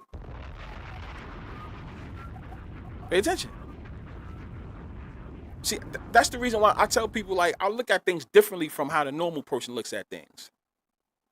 Oh, which quarterback you think is going to win a Super Bowl this year? So I start looking at certain things like, okay, what is his salary? That's one thing I mainly look at. What's his salary? Is he the highest paid NFL player? Yeah, before he is. He's not winning no Super Bowl. Are you fucking serious? I look at shit like that. Most people look at the game. Fuck the game. I tell people that all the time. I watch the game, but I don't watch the game the way the normal person watches the game. I'm always wary about what they do. From somebody that my background is production, I always tell people, pay attention to what they say and what they show you on TV, because it's not by accident. And the reason why we know it's not by accident, because on TV, there's always seconds delay. It could be a 10-second delay, a 15-second delay. The shit that you guys are watching on TV already happened 10, 15, 20 seconds ago. It already happened. Which means with a press of a button, if it was so-called, like, listen, with a press of a button, they can fix that. They can choose to not put that in. That's the reason why I look at things the way I do.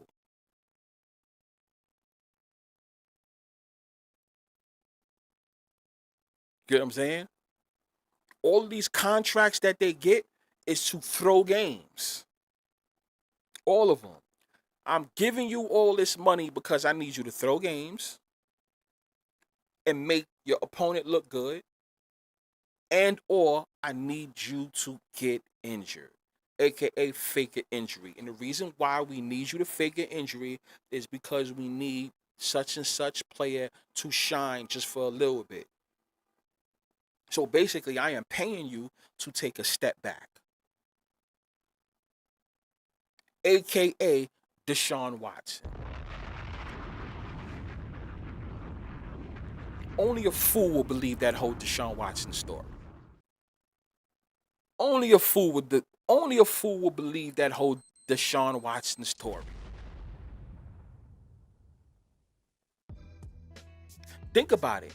That contract he got with the Cleveland Browns, that was after the accusations. Think about that, y'all. Like, none of you guys ever woke up and said to yourself, that's kind of weird. Deshaun Watson signed that big ass contract with the Browns after his accusations, not before, after. If these owners are so smart, why the fuck would you pay somebody that much money with the shit that's going on with him? Why?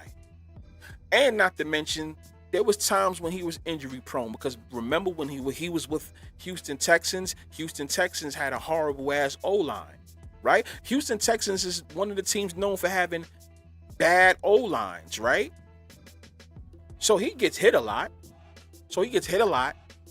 That's not good for his career. Secondly, we have these allegations with him. Oh, I'm going to give him a fat ass contract. Really? Really? Come on now. And how many times did I tell you guys Deshaun Watson was better than Patrick Mahomes?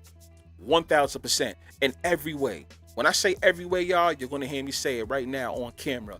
Deshaun Watson is better than Patrick Mahomes in every single way. Anything you can think of. Patrick Mahomes is nowhere near Deshaun Watson in talent, in football. No, he is not. If this was real and you put Deshaun Watson on the Kansas City Chiefs, they would do the same thing, or probably even better. There's no way he is better than Patrick Mahomes is better than Deshaun Watson in any way. Now, I'm saying all that. I'm not making this a whole Deshaun Watson thing, but that's why he got so much money. He got paid to take a step back. He's talented as hell. No, we can't have you in the league. You actually got to fall back. We have the person that he's fitting our description. You're good. You got your championship with Clemson and all that. So you had your shine. It's going to be somebody else's turn here in the big leagues. We got Patrick Mahomes. We're going to bring him over to Kansas City Chiefs because we have something planned for the state of Missouri. The state of Missouri is they're going to own the NFL for a good amount of years. So this is the person that we're invested in. You're good, but don't worry. We're going to take care of you. But we need you to take a step back. It kills me how a lot of people just don't understand how this shit goes. Even for like mediocre players. Oh yeah, Purdy, you're going to sign a big ass contract, right? But Purdy, as we give you this contract, this big ass contract, this is the reason why we're going to give you this big ass contract, Purdy. Right? Well, the Super Bowl is coming up in San Francisco this year. Right? So we're going to make sure you sign this contract before the year. You're going to get signed a nice big contract. Now, we need to have some controversy going on to promote the Super Bowl in San Francisco. Right? We're going to have Mac Jones. We're going to have you get injured, but we're going to have you and Mac Jones swap. Now, I know this is going to fuck your career up just a little bit because you had just went to the Super Bowl maybe 2 seasons ago. We got you, Purdy. Here's his fat contract because we need you to take a step back. Take this step back, please. Let somebody else shine. This is what we're paying you for. Boom. That's what happens. Joe Burrow. Hey, Burrow, we're going to need you to take a step back, right? It's not designed for you to win this year. You know what? We're going to focus on the Buffalo Bills, right? We got something planned for them, right? We don't know what that is yet, y'all, but we got something planned for them. And with that being said, we also need Patrick Mahomes to take a step back. See, you are Patrick Mahomes' quote-unquote kryptonite, but Patrick Mahomes is going to struggle. So it's not in the plans for you to take down Patrick Mahomes in the playoffs like it was a couple years ago. No, that's not in the script. So if Patrick Mahomes struggle, guess what? We got something planned for another quarterback here in the AFC. Burrow, we need you to take a step back. So instead of you actually struggling, because Patrick Mahomes is going to be the one to struggle. So what we're going to do for you is we need you to fake the injury. You fake the injury, right? You fake the injury. Patrick Mahomes, the ones that struggle, but don't worry. See, we had gave you this big ass contract that you had recently just signed. So just take a step back for a little bit. We got something flaming for the AFC North. You know, we're gonna make sure the Ravens is on the brink, right? They're fighting for their lives, right? We got Aaron Rodgers coming to the Steelers, and you already know the whole thing with Mike Tomlin. You know, Burrow, right? Like, we're gonna have to make up a little story for Mike Tomlin. And then last but not least, Shedeur Sanders is coming into your division. Right? We're gonna have to do something. We're gonna have to do so. We need you to take a little step back for a good amount of weeks. That's what we paid you this big contract for. I don't understand how y'all people don't understand this shit. I don't understand how people don't understand this shit. I've been saying this shit for freaking years. Players get paid to fall back. The next contracts you see in the off season this year, after February, the next contracts you see, best believe some phony shit is gonna happen with one of these quarterbacks. Now, am I saying that they won't make no Super Bowl? No. Because the players that get big contracts, they'll make it. They'll probably blow it in the Super Bowl, right? Because usually that's what happens if you know it's a pattern. All these players that I just said, I mentioned, not Deshaun Watson, but a Purdy, right? A Joe Burrow. You know what I'm saying? They got some big fat contracts. They played in the Super Bowl. They both lost, but you don't see that? Think about it. Think about it. Yes, Dak Prescott. Dak Prescott, we're gonna give you a contract because you're gonna be with the Cowboys, and you already know Prescott. Listen, we're gonna give you a fat ass contract because you're just in a team. You are in the biggest poverty team to me in the NFL that the NFL has ever seen, especially starting from the 2000 to 2025.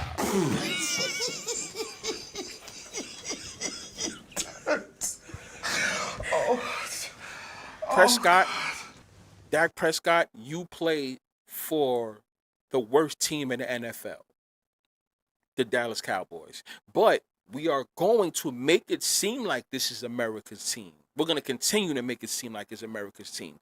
But yet, you are going to fail. You are going to keep failing.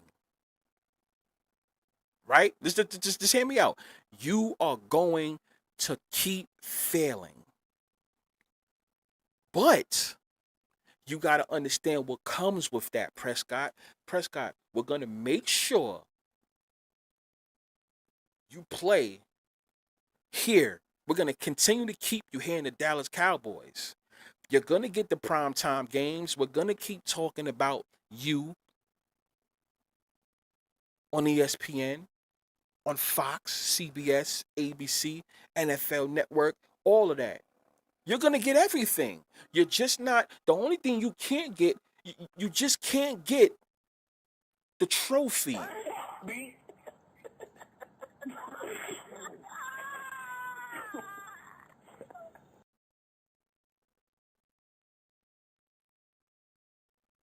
Like seriously, y'all. I'm not even trying to be funny. If you really think about it, there's something for almost every quarterback. We can't have you win. Not at least yet. Now, if you do win, you're probably going to be past your prime. It's going to be a little bit too late. But when you in your fourth, fifth, your fourth, fifth, sixth year, seventh year, ooh, you just we can't do it.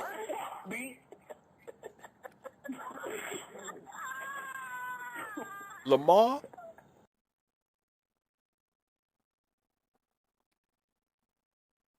I'm gonna skip that one.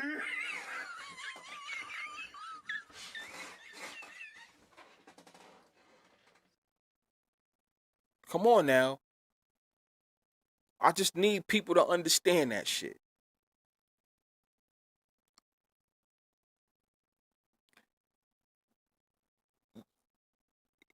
It's right in front of y'all face. It's right in front of y'all face. What it is we're fooled by what they say on TV. The shit that they say on TV makes us really believe that's what it is about these players. They know what it. You know what's so funny? I'm gonna say this. And it's not really about showing your tickets, but you know what I would like. This is what I would like, and I'm gonna actually do a show about this, and I'm gonna try to make it go viral without cheating, without paying to do any cheating. But I'm gonna try to make this go viral. I have a special show, or not even a special show. If it's a live or it's gonna be a video, because I already have everything written down on what's gonna be said, how I'm gonna do it. For all these guys on TV, the ones on TV, not us, but the ones on TV, on the ESPNs, on the all of these channels, right? These guys are allowed to bet, right? They're allowed to bet. There's nothing on their contract that says they can't bet because they're not the athletes, and a lot of them retired athletes or whatever. And I don't want to hear nothing about, oh, I don't bet, I don't bet, I don't bet. They're lying. The shit that they say on TV, you guys know where I'm getting at, right? The shit that these guys say on TV, I would like to see betting tickets. I don't give a fuck about how much they're betting. I would like to see betting tickets of them betting according to all the shit that they say on TV.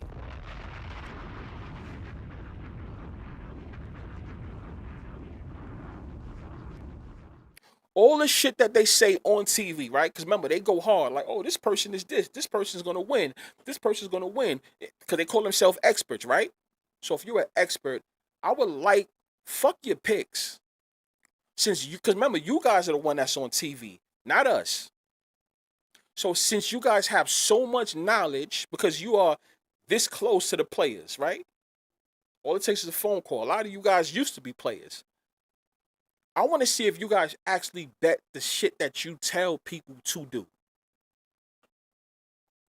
Because remember, you're saying this to the world.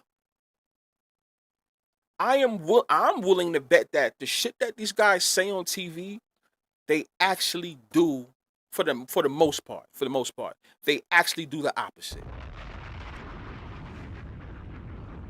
Because remember, these are the ones that's pushing the narratives. These guys are pushing the narrative. I'm willing to bet these guys don't mean the shit that they say. They don't follow the shit that they say, especially when it comes down to the Super Bowl.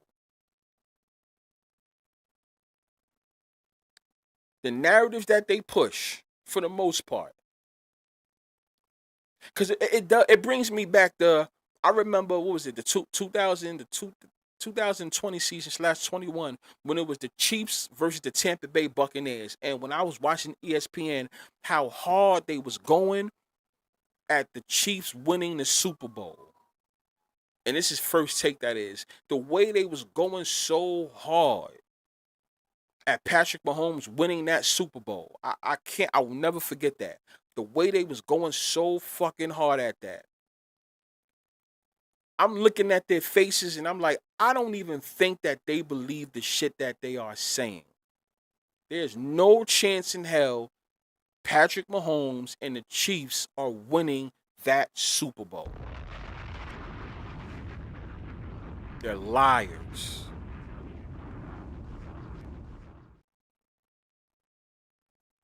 Liars. I got to shout out to my chat because I've been reading all these chats and they've been on fire today. You know I got to show love to my chat. You know that. You know that. Shout out to my chat, man. You know what I'm saying? Niggas was cooking. They was cooking some heat, right? I like what you guys were saying today, right? Some heat. Man, my man Adrian Settles, you know, he had to come through and bless the chat today. Drop a bomb. My man Dancing Poppy, he been on fire today with his shit and all that. Dancing Poppy, knock niggas out like Rocky. Shout out to him. Bomb, please. My man Reserve Intelligence in the goddamn building. Bomb, please. I see him with the 3 fire emojis. Bomb, please. My man Mello the Great, don't hate. He came through, bless the chat and all that. Mello the Great, bomb, please. T Money 2624. What's up, my guy? Salute, bomb. Yeah. Yeah, my man Ace Settles with the medal. You already know that. He came through and blessed the chat. Ace Settles with the medal. Bomb. That's what I'm talking about. Who else we got here? D. Marcus Hammond in the goddamn building. Because he said the Bears might be the Bears might get a Super Bowl this year. I remember you saying that too earlier. So I ain't forget that. The Bears might get a Super Bowl this year. And I actually have to have a conversation about the Bears. We have to do a live about the Bears. I feel some funny shit is going on. I don't say that quarterback's name. Anybody know why since last year I don't say his name, but yes, I got some information on the Bears. Bomb, please. My man Do83 in the goddamn building. He said, my guy B, I'm at work. I got to catch it on replay. Just wanted to show you love the Bears. Yeah, he love him some Bears, man. Do83 loves the Bears. Bomb, please. You can't tell him nothing when it comes to the Bears. You know what I'm saying? Right? Nah, this ain't. Oh, okay, I was going to say, this ain't the Neil. You know what I'm saying? This is the better Neil. This is the good Neil. You know what I mean? Neil 3467. You know what I mean? In the goddamn building. He said, ass wide receivers in the mid at best defense. Answered your lane, Bills. Bills take you for. You think I like the Bills? I'm not a Bills fan. Neil, I'm not no Bills fan. I'm asking. Ooh, no. I don't want nobody putting me as no Bills fan. Wait, I gotta. Whoa. I ain't no Bills fan now. Oh, no, Neil. Shout out to Neil on that one. Bomb, please. I ain't no Neil's fan. I know on no Bills fan. Hell no. We got John. I gotta make sure I gotta say the name. John Quill Terry, right? John Quill Terry in the goddamn building. He had blessed the chat when we first came in. Shout out to him. I think he looked like he's on the Packers. He said Packers quarterbacks keep hitting that 27. Star, Favre, Rodgers all won their first titles. Then Jordan Love still just turned 27. And with all those 27-point wins early this season, the pattern keeps it feels alive again. 2 times 7 is what? Y'all know 14. Shout out to John on that one. Bomb, please. That's right. Scott Fraser, he came through in the building. Scott Fraser, 59.94. He like, yo, listen, the Bills floor, I was the AFC Championship game. The high bar for me, I had the Bills, Rams in August. It still do. So he likes the Bills and the Rams. A lot of you guys is on the Bills and the Rams. Shout out to Scott on that one. A lot of people's on that shit, which is crazy though. If that happens, because I can see that. I really can see that. I do have a pick for that one, but when it's time to cross that road, we're going to do it. Shout out to Scott on that one. Yeah. Yep, Ernesto in the goddamn building. You know, he already had blessed the chat. Shout out to my boy, Ernesto. Yeah. Growtopia, a.k.a. Growtopia. You know, I love his name. That's my boy right there. Shout out to him. Growtopia, he came through, blessed the building. Guard your children. My man Lou Chance 54. 504. 49ers have a 25-year history of missing the playoffs or making the NFC Championship game. So, what you think? You think they miss it this year? They're going to make the 49ers make some type of noise. We already know how that goes because the Super Bowl's in San Francisco. So, we already know what's going to happen. Shout out to you on that one. Dr. Anderson 2009. Just like in wrestling, they protect their superstars from not taking the pin. If that was supposed to happen, where Mahomes were not in the playoffs and Josh Allen was gifted a Super Bowl appearance, I absolutely, positively agree with that. Exactly. There you go. Yes. Mr. Randy Watson 2-3 in the goddamn building. The Ravens are getting that 4th seed. Book it, B-Fire. Shout out to Randy. I can't miss none of y'all. I gotta make sure I get everybody. Y'all was flaming in the chat today. I mean, y'all was flaming in the chat. I think for the most part, my man Ishmael Reeves in the goddamn building. Ishmael says Green Bay versus Texas in the Super Bowl. Woo! Yo, listen, y'all. Don't sleep on this. He said Green Bay versus Texans in the Super Bowl. Now, it's crazy because I have that written down as one of my potentials. Shout out to him on that one. We can definitely see that shit happening for sure. I like that one, Ish. Bomb. I like that. My man Repeat, you know he had to bless the building. Make sure you watch that playback, Repeat. He's like, yo, B, what up? What's up, Repeat? In the goddamn building. 74-30. You know? He says, Truth being Triple Eight, he in the building, he had blessed. He said, Packers ain't going to no Super Bowl. Y'all crazy.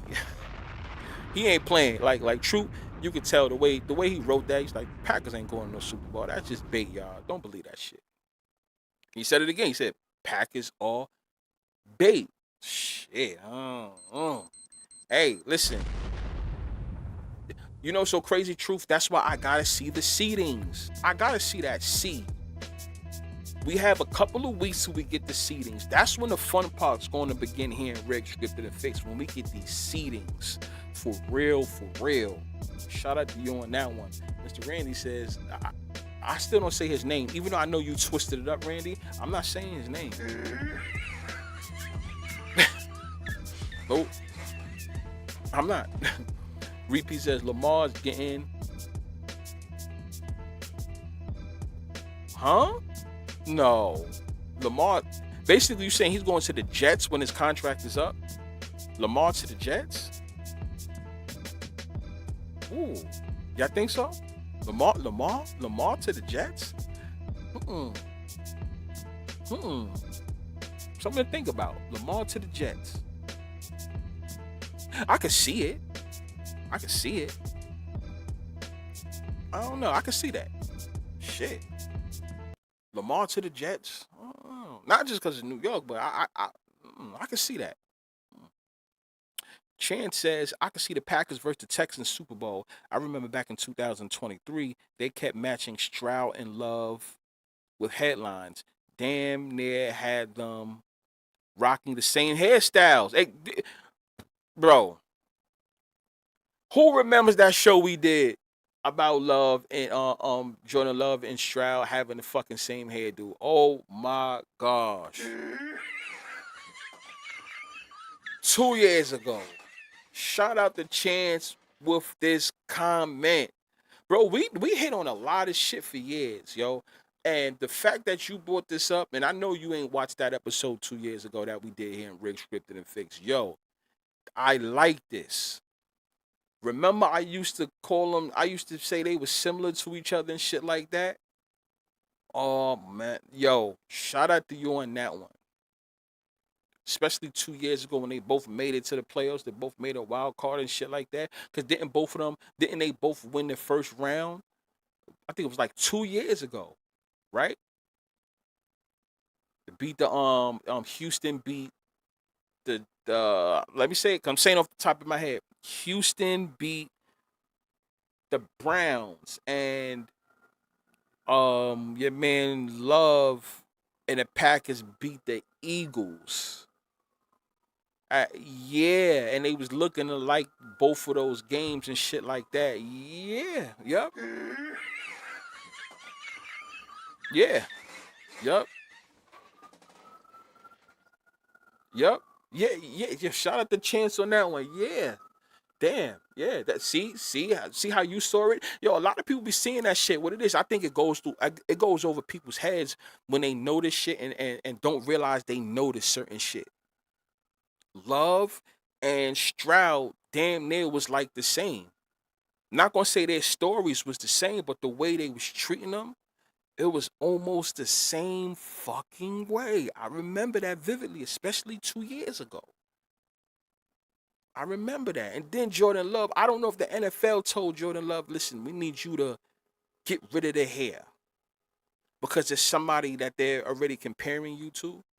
You get rid of the hair, okay? If he keeps his on, now you guys look different from each other. It would be funny if we would see Houston versus the Packers. I would love to see that. Just make sure the seedings are correct, if you know what I mean, if that was to happen.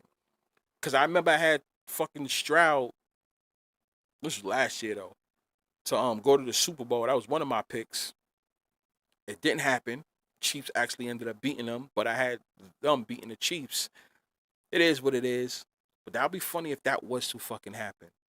Right? If Jordan Love wins MVP, does that mean Packers are out of the Super Bowl? Well, Ernesto, not out of the Super Bowl, but if now Jordan Love's not going to win MVP though. He's not in the running for MVP. He's not no more. Not really no more because he's been up and down. If Jordan Love was to win the MVP, I would just fade him in the Super Bowl if they make the Super Bowl. That's an easy answer for me. If Jordan Love was to win the MVP, but they go to the Super Bowl, no matter who they face in the AFC, I'm just gonna take the AFC. That's an easy one. Stafford wins MVP. Does that mean no Super Bowl? To be honest, Dancing, that's what I think. That's what I think. Now, the reason why LA is a big thing is because of what they have coming up. The Olympics is gonna be there. You know, why do you think they letting the freaking Dodgers look so good? They setting up for that Olympics that's coming up very soon. And you usually know that follows up with all the other teams. Not saying the Lakers is gonna win, but they got Luka now. They're gonna make sure that they get in the playoffs and Luka does some damage. He does good. LeBron's about to retire, but him still being there still gives some attention to the Lakers. You know what I'm saying? Rams. You already know what to do with the Rams. They're gonna let them look good. Even if they was to make the Super Bowl, shit, the Super Bowl is gonna be right back at SoFi next year. So the Rams being there, being talked about, it's a big thing. But if Stafford wins MVP, I would have to fade them in the Super Bowl. Sadly enough. Sadly enough. Now, yeah, B-Fi is not picking the Texans in the Super Bowl because a black coach and black players don't win. Yeah, that which is so crazy too. That would be crazy if we was to see that happen, but I don't know about that one. That's why I gotta see who they go against in the Super Bowl. If the Texans make it against the Packers, I would take the Packers. I'm not gonna lie to you because Jordan Love's not gonna get no MVP, but I would take the Packers for sure. I'll take the Packers for sure. And Danson's right. I usually stand firm on that. Black quarterbacks with the coach is something that usually don't happen. But shit, we already have a whole bunch of black quarterbacks. Something that a lot of people was complaining about. Now we have it. Now, but to see a black coach and I don't see it. I don't know if they're ready for that yet. Is it possible? I mean, anything is possible because it's not like I got the script right in front of me. But no, no. If Texans do go to the Super Bowl, I'll probably take the NFC on that one. Luchan says whoever wins the MVP is a gatekeeper. Yeah, they are essentially a final boss for someone to beat and earn the the monu- the monumental win in the playoffs. Exactly. That's exactly how I feel. That's exactly how I feel. So now, not all MVPs make the Super Bowl too. They usually play in the AFC or NFC Championship for the most part, right? So that's something that we got to pay attention to. So, like I said, the seedings are a big deal. I cannot wait for the seedings to come out. So Ernesto says I can see the MVP going to the NFC this year. Super Bowl winner, AFC. Not opposed to that. Not opposed to that. I can see that. Repeat says in the World Cup. Yes, in the World Cup. Yeah, in the World Cup. Isn't the wait? Which World Cup though? Because next year the World Cup is going to be in what year are you talking about? Because next year the World Cup is going to be here in New York City. The soccer World Cup is going to be here in New York City because they're already setting up for that currently right now. They're doing that like right now here in the city. That's going to be a big deal. So you're talking about the next World, because the World Cup is what, every 2 years or some shit like that, or whatever, right? I'm not bugging, but I know the World Cup, the 2026 World Cup is here.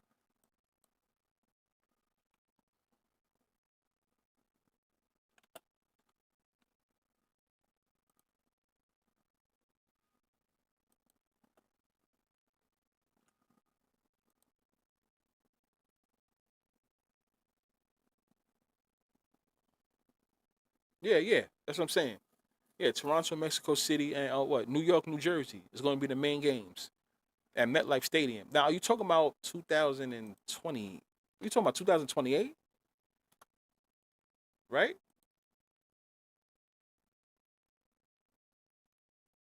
Am I bugging out? Wait, yeah. Yeah, a couple of rounds in different stadiums. Okay, cause cause I know the main games is gonna be here in New York City. That's gonna be the main games, stuff like the final games and shit like that. Cause they're already setting that shit up now. So all right. Lou says, can you see the Giants following the Bears script next year? Quarter? Mm, no, no, no, no. No. No. I don't see nothing happening for the Giants no time soon. No time soon. It was mainly because of that whole MetLife Stadium. A lot of people. I think a lot of people's gonna have to get over that. That's a wrap. That was a wrap for that. Yeah, yeah. Look what they did to Notre Dame. Yeah, I think that was all done on purpose, really, to make things interesting. I think they're gonna take care of Notre Dame next year. Not saying they're gonna win, but I think they're gonna make it right for them next year. Honestly, yeah. Yeah. It was something to talk about. Because you already know in college they always got to have some dumb shit happen, like a certain team not make the playoffs, and then everybody's in a whole what the hell that was supposed to happen. They were supposed to make it, and oh now son they don't make it, and things like that. They gonna make it right for them next year. First off, college football needs to be at least 16 teams in the playoffs. To be honest with you, but hey, I remember multiple cities are hosting the World Cup. Most of these cities have teams in the NFL playoff talk. Yeah. You'll fire after the Super Bowl, you covering the NBA, right? Oh yeah, absolutely. Absolutely. Absolutely. Absolutely. Absolutely. Of course. Because then I think that's when it gets more interesting anyway, after the All-Star game, you know? And most importantly, I cannot wait for March Madness. That's my favorite time in sports. March fucking Madness. March Madness is the best.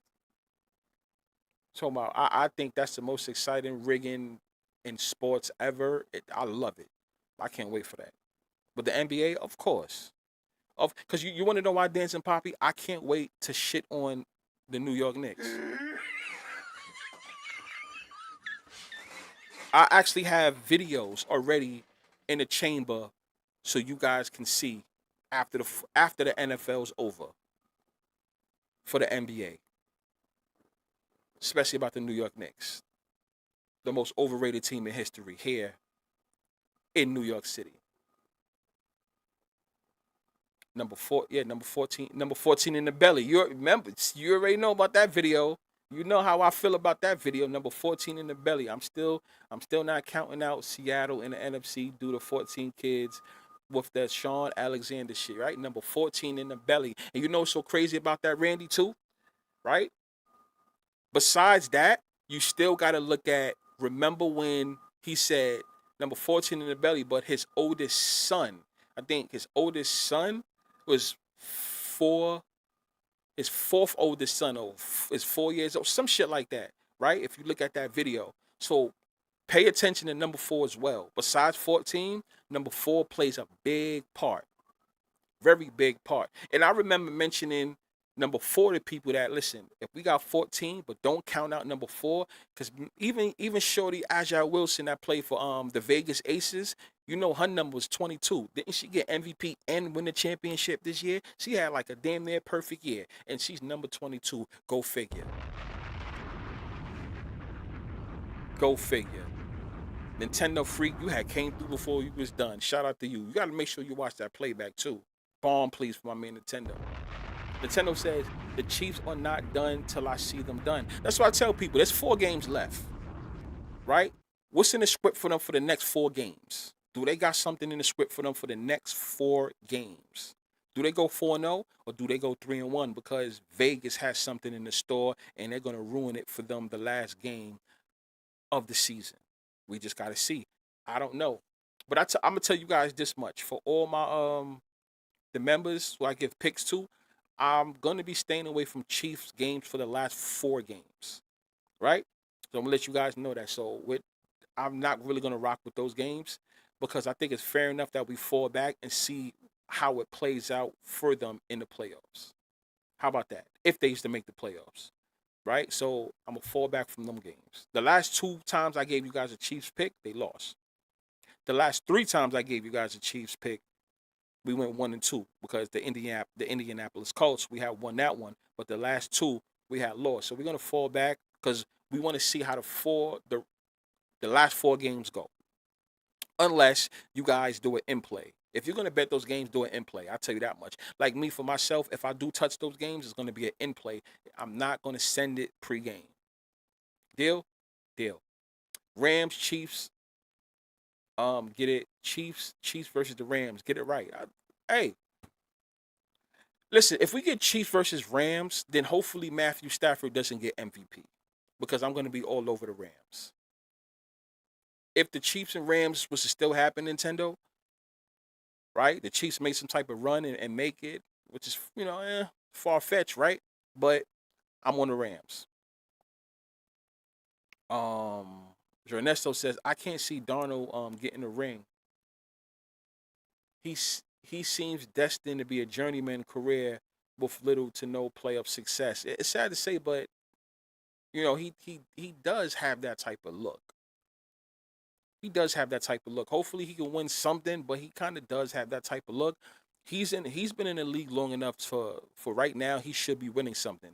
Him, Baker Mayfield, Josh Allen, you know what I'm saying? Like those 3, it's about time that they should be winning a trophy. They should be. I'm not saying that whether it's going to happen or not this year, but they should be winning right now. Those 3.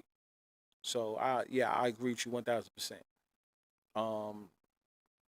The Chiefs will get a wild card spot in the Super. It's Super Bowl time. All right, we gonna see what happens with that. Repeat says, "Hey B, will it get to the point where no college player will play in a bowl because they don't want to risk going for an NFL payday?" I mean, that's what it's been looking like for so far. That's the reason why there's people that don't fuck with the bowl games because it's like, yo, the quarterback ain't even gonna play. So how exciting is it knowing that he ain't gonna play? So yeah, that's the reason why some bowl games I can't stand because I'm like, yo, they're not even gonna you're not even gonna play, bro. He ain't gonna play. What's the sense of even talking about this bowl game? The Chargers are not winning out. they got Phillip Rivers to put them out. Yeah, I agree. You know what's so crazy, Nintendo? I'm gonna keep an eye on this game versus the Colts. The Colts versus Seattle. I have I won't be surprised if the Colts win that game and then shit the bed on the rest of the games. I'm still trying to decide if I'm gonna rock with that game. So I still got maybe 2 days to decide. But I am interested in Seattle versus the Colts. I really am. Or at least maybe the Colts with the points. So putting that out there. Something weird is going on with that number. For 44-year-old Phillip Rivers. Ah, yeah, I forgot to say that too. Yes, yeah, yes. And shout out to Cannon on that. That 4, right? Yes. That 4, else, that 44. Yes. Yep. Yes. Yeah. That's a good one. Yeah. 44, the 4 alone. We have to pay attention to this whole 4 thing. Yes. Yep. And he was drafted 4th overall in the '04 draft. It's just 4s everywhere, people. Dang, yo, shout out to Cannon on that one. Yes. Lou says the Chargers are 9-4. They don't even play Phillip Rivers to close the year out. Even with that being said, I have them losing to the Texans, Chiefs, and Cowboys. They land them at 10-7. Chiefs are too deep. So you think it's gonna come down to the Chiefs and the Colts for that last spot? Could be, right? The Broncos will rest starters week 18 and let the Chargers win to keep the Chiefs out. I remember that was a conversation we had maybe about a half an hour ago. We got to see about that. Damn, y'all was spitting some fire. Oh, I'm gonna say this. I want to say this for anybody that's still paying attention, to what's going on. Got a little nugget, not a little nugget, but some information, not some information, a little thing I think I should let you guys know because we are talking about the whole 4 shit though. You know, um, the NFL, I love talking about the whole NFL shooter. You know, the whole thing with the NFL shooter, right? Well,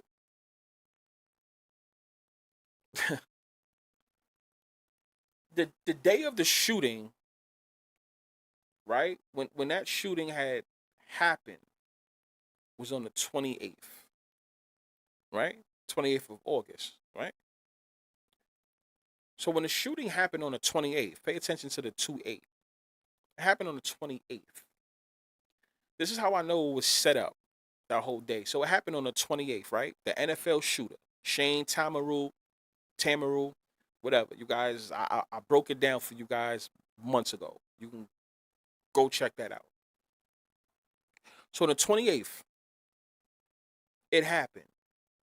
We all know the NFL's on the 5th floor, right? The NFL headquarters is on the 5th floor here in New York City. It's on the 5th floor. But he ended up on the 33rd floor. We don't even need to talk about the 33. We've been talking about that plenty of times, right? So you guys don't find it funny that there's 28 numbers in between the 5th floor and the 33rd floor. Correct? Right, guys? For those listening, right? There's 28 numbers in between the 5 and the 33, right? And I find it funny that they waited to the 28th for this act to happen, right? What day is the Super Bowl?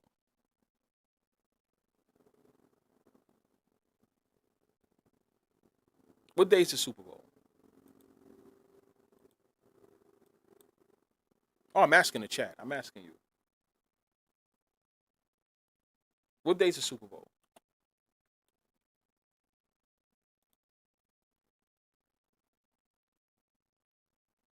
And I'm sorry. It was July 28th. The shooting, not August 28th. It was July 28th. It was July. You want to hear what's so funny? Sometimes I can be dumb. Now check this out, y'all. So yeah, damn, that's why I fuck with y'all in the chat. I love y'all. Right? So it happened on the 28th. Here's what's so funny about that. So it happened on the 28th of July. Right? Happened on the 28th of July. So the 28th, 2-8. That's letting you know what the Super Bowl is. The day of the Super Bowl. 2-8. February. February is the second month. The day is the 8th. I'm sorry. So that's 28. Right? Check out what's so funny about this though. July is what? The 7th month. Right? July is the 7th month. February happens to be the 2nd month. What's 2 times 7?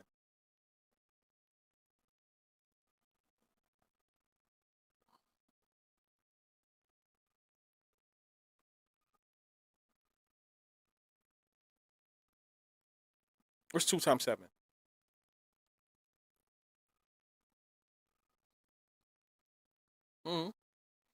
I wasn't that good in school. I'm kind of dumb. So that's why I'm asking. 2 times 7. What's the number that we keep talking about? It's right there on the screen.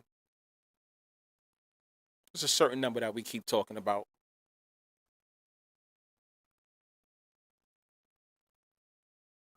Boom. 14. 14. Would you look at that? 14. That football player was number 5. And he played in LA too. He played in LA high school. He played football in LA. And he was number 5.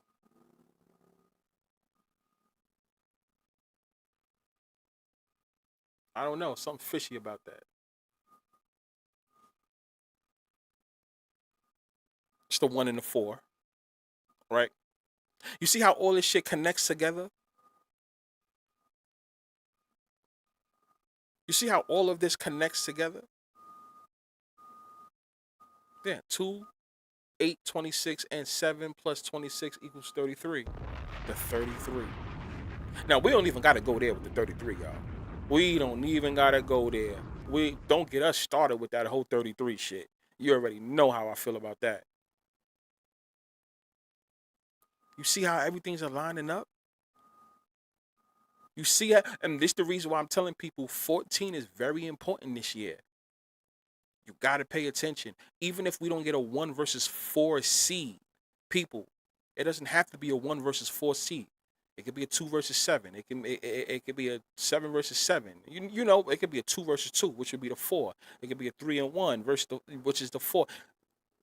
It's a lot going on that you guys don't see that's in front of your face.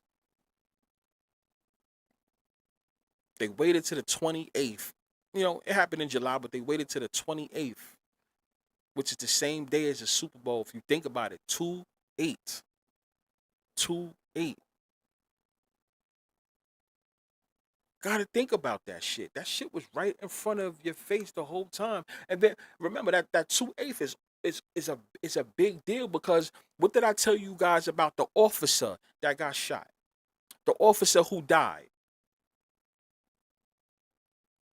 Yes, there you go. 7 seed versus the 7 seed can be can 7 seed versus the 4 seed. 7 times 4 is 2-8. Yeah, that's the day of the Super Bowl. That can also happen as well.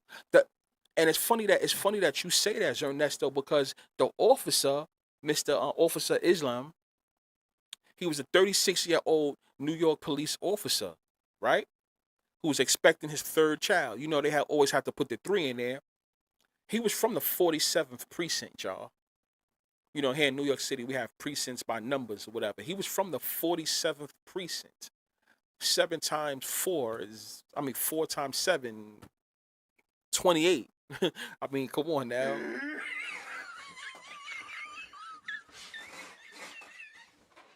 I broke that down already. But, I'm just like refreshing your mind. You know? Come on. And Shane Tamaru, however you pronounce his name, he died at the age of 27 too. For those that don't know, he died at the age of 27. 2 times 7, 14. So I say all that to say, do you guys believe me now? But we're not done because we still got to do the part 2 of the number 14. So it's not done just because I'm saying this stuff. This is me just covering what I said months ago. But do you guys understand now?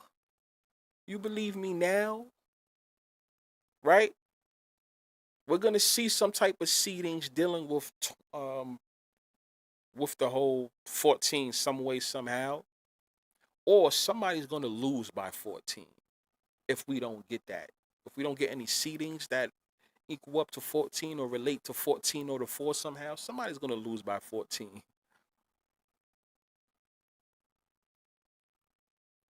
He says, what seeds can we just ignore straight up?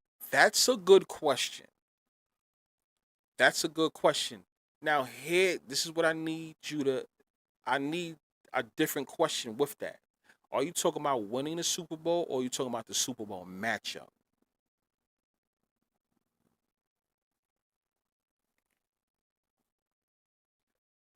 Remember CJ Stroud wears number he wears number 7.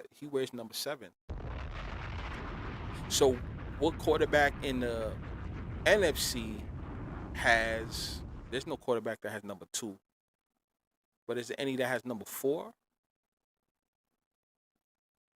Right? Or is there another quarterback that has number 7 on the other side? 7 plus 7? Gotta think about that. Gotta think about that. Right? It's another one. Hold on. Dak? Oh, come on now.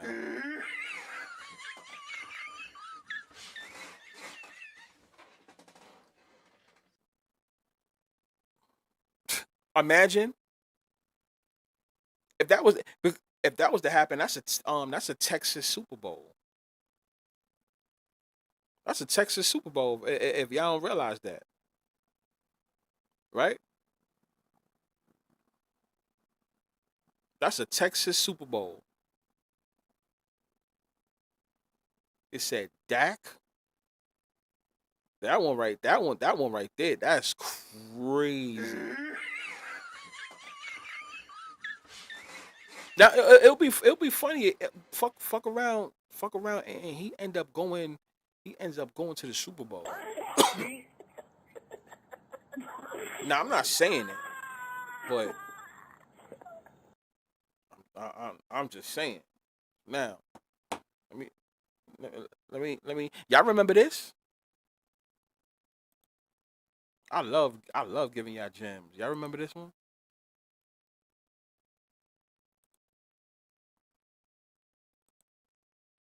Like damn, this guy be fire some damn You guys do know too. I always wanted to be a lawyer, right? Growing up, just to let you guys know that I always wanted to be a lawyer. This is in my college days and shit like that. I wanted to be a lawyer. Yeah, I did, but I grew out of it. Y'all remember this, right? Y'all remember that? Y'all remember Shador, Shiloh, and Dion around the draft time when they kept taking a long time to draft Dion? I mean, draft Shador. Y'all remember that, right, chat? Look familiar? Or should I blow it up more? I'll blow it up more. I think I covered this. Look at Dion's hand. What do y'all see right here on Dion's hand, y'all? What sign is he making? What sign is Dion making right there? Please, chat, let me know.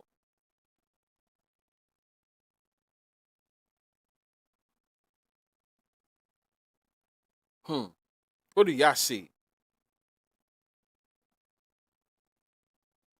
It's a sign that he's making right there in his hand. I need to see at least five people in the chat write the number down. It's a number that he has right there.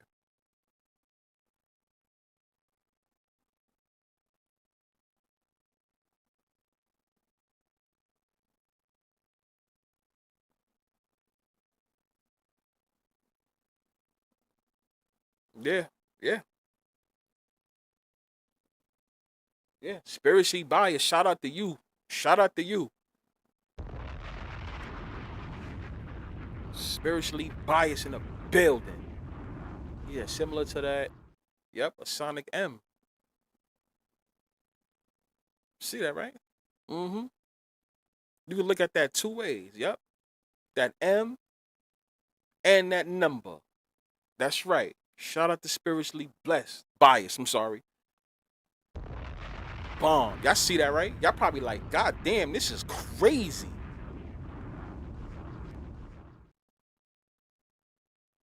Repeat says, B, not this past Thanksgiving. Last year, Dolly Parton sang We Are the Champions in Dallas Stadium. Why the hell would she sing that song? Oh, damn. You know what? I'll say this. We got to see if Dallas goes to the Super Bowl. How about that? Right? Let's see if they go to the Super Bowl, and I'm not going to lie. I promise you, we will have Dallas Cowboys talk because it's only right.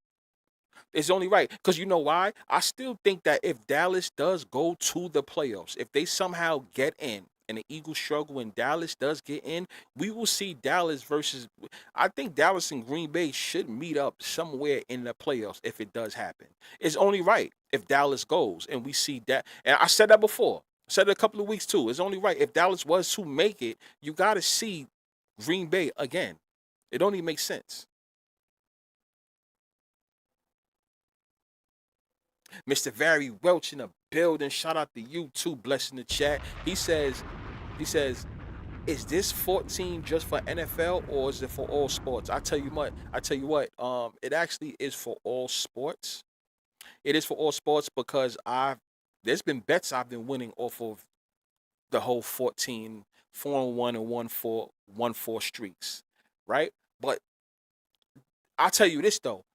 It's harder to identify in the other sports because the NFL plays one game a week, each team, so you can spot it easier. You see what I'm saying? Now in all other sports, NFL, you know, and NBA, NHL, don't follow it too much. Just a little bit. Only when they go hard at talking about it, that's when you follow it. So make sure you remember that one. I vary like the whole thing with OKC. I gave people a gem, and sure enough, they took advantage of it. They had a 14 game run. They may win more than 14 games, but they paid attention to just the 14. So just pay that attention. You know what I'm saying? Freemason shit. LOL, 4 fingers, Nintendo free. Yeah, but that 4. That's what I'm talking about. I'm not a fan, but why would they load up on new defenders? No, I get you. It all listen. Let's see the Eagles drop and the Cowboy. Let's see them swap. Once they swap, then we know we on to something. Ernesto says Jerry Jones sold out Dallas in the 90s for fame, but who knows? The Micah trade has a narrative, and Dallas star is 5 points.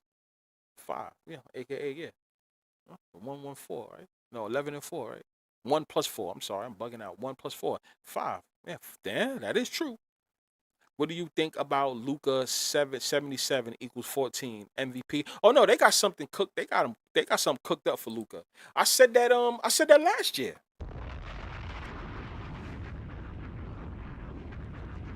I said it last year. I said it last year. I said it around. It was like around the playoffs last year, or about something that they have cooked up for Luka, number 77. Remember, some of you guys got to realize I was on the 14 shit last year. Just that it went over people's heads. I spoke about 14 briefly last year, especially when Luka got traded. Told people, pay attention to that number. I spoke about it. Yeah, they got something cooked up for him. Don't be surprised if he's in the MVP running this year. Yeah. See, these are things that I don't want to charge people for. I want y'all to take advantage. Or if there's something that y'all did miss, I'm gonna share it.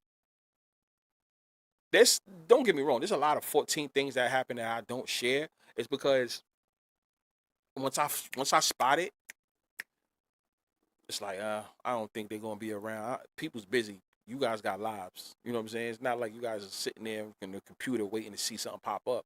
So, I'll take advantage of it. But there's a lot of things on 14. That's the reason why next show we're doing the part 2 of 14. Right? I feel like we're already doing it right now too, kind of, but I'm just going over it. NFC Championship, Hurts is number 1, Dak is number 4, which is very interesting. Yeah, so they're gonna fight for that seed. They're gonna fight for that division, and just in general, even if it's not I don't know about that NFC Championship shit, but fighting for that division, I can see it.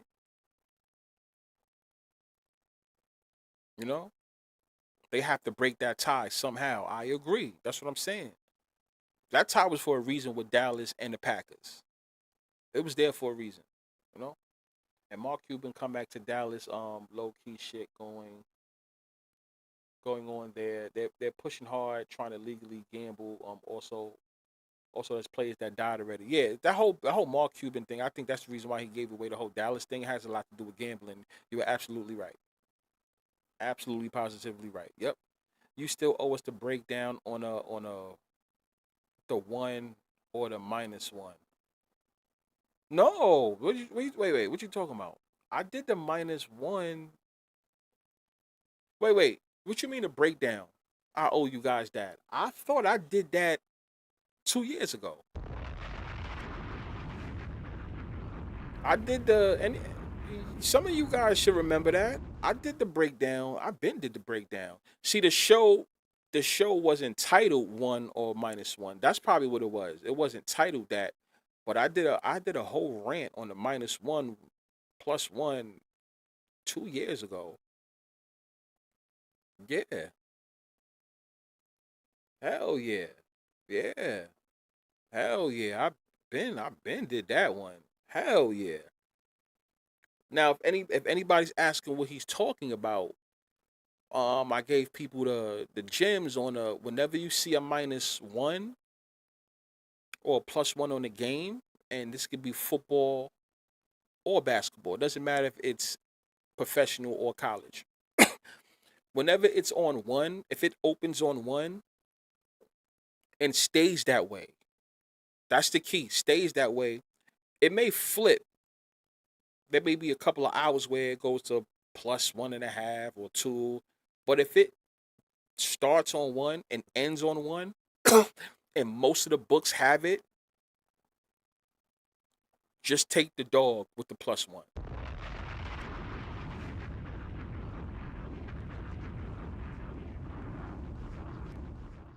Yeah, that's what I'm saying. Repeat. Yeah, I did that with the 4. Yeah, that's what I'm saying. I did that show with the 4 and the +4. Yeah, I broke it down for you guys already. So whenever you see the 1, it stays on +1, -1, 95% of the time. See, you might get caught up in the other 5% and lose, but it's not going to really happen too much.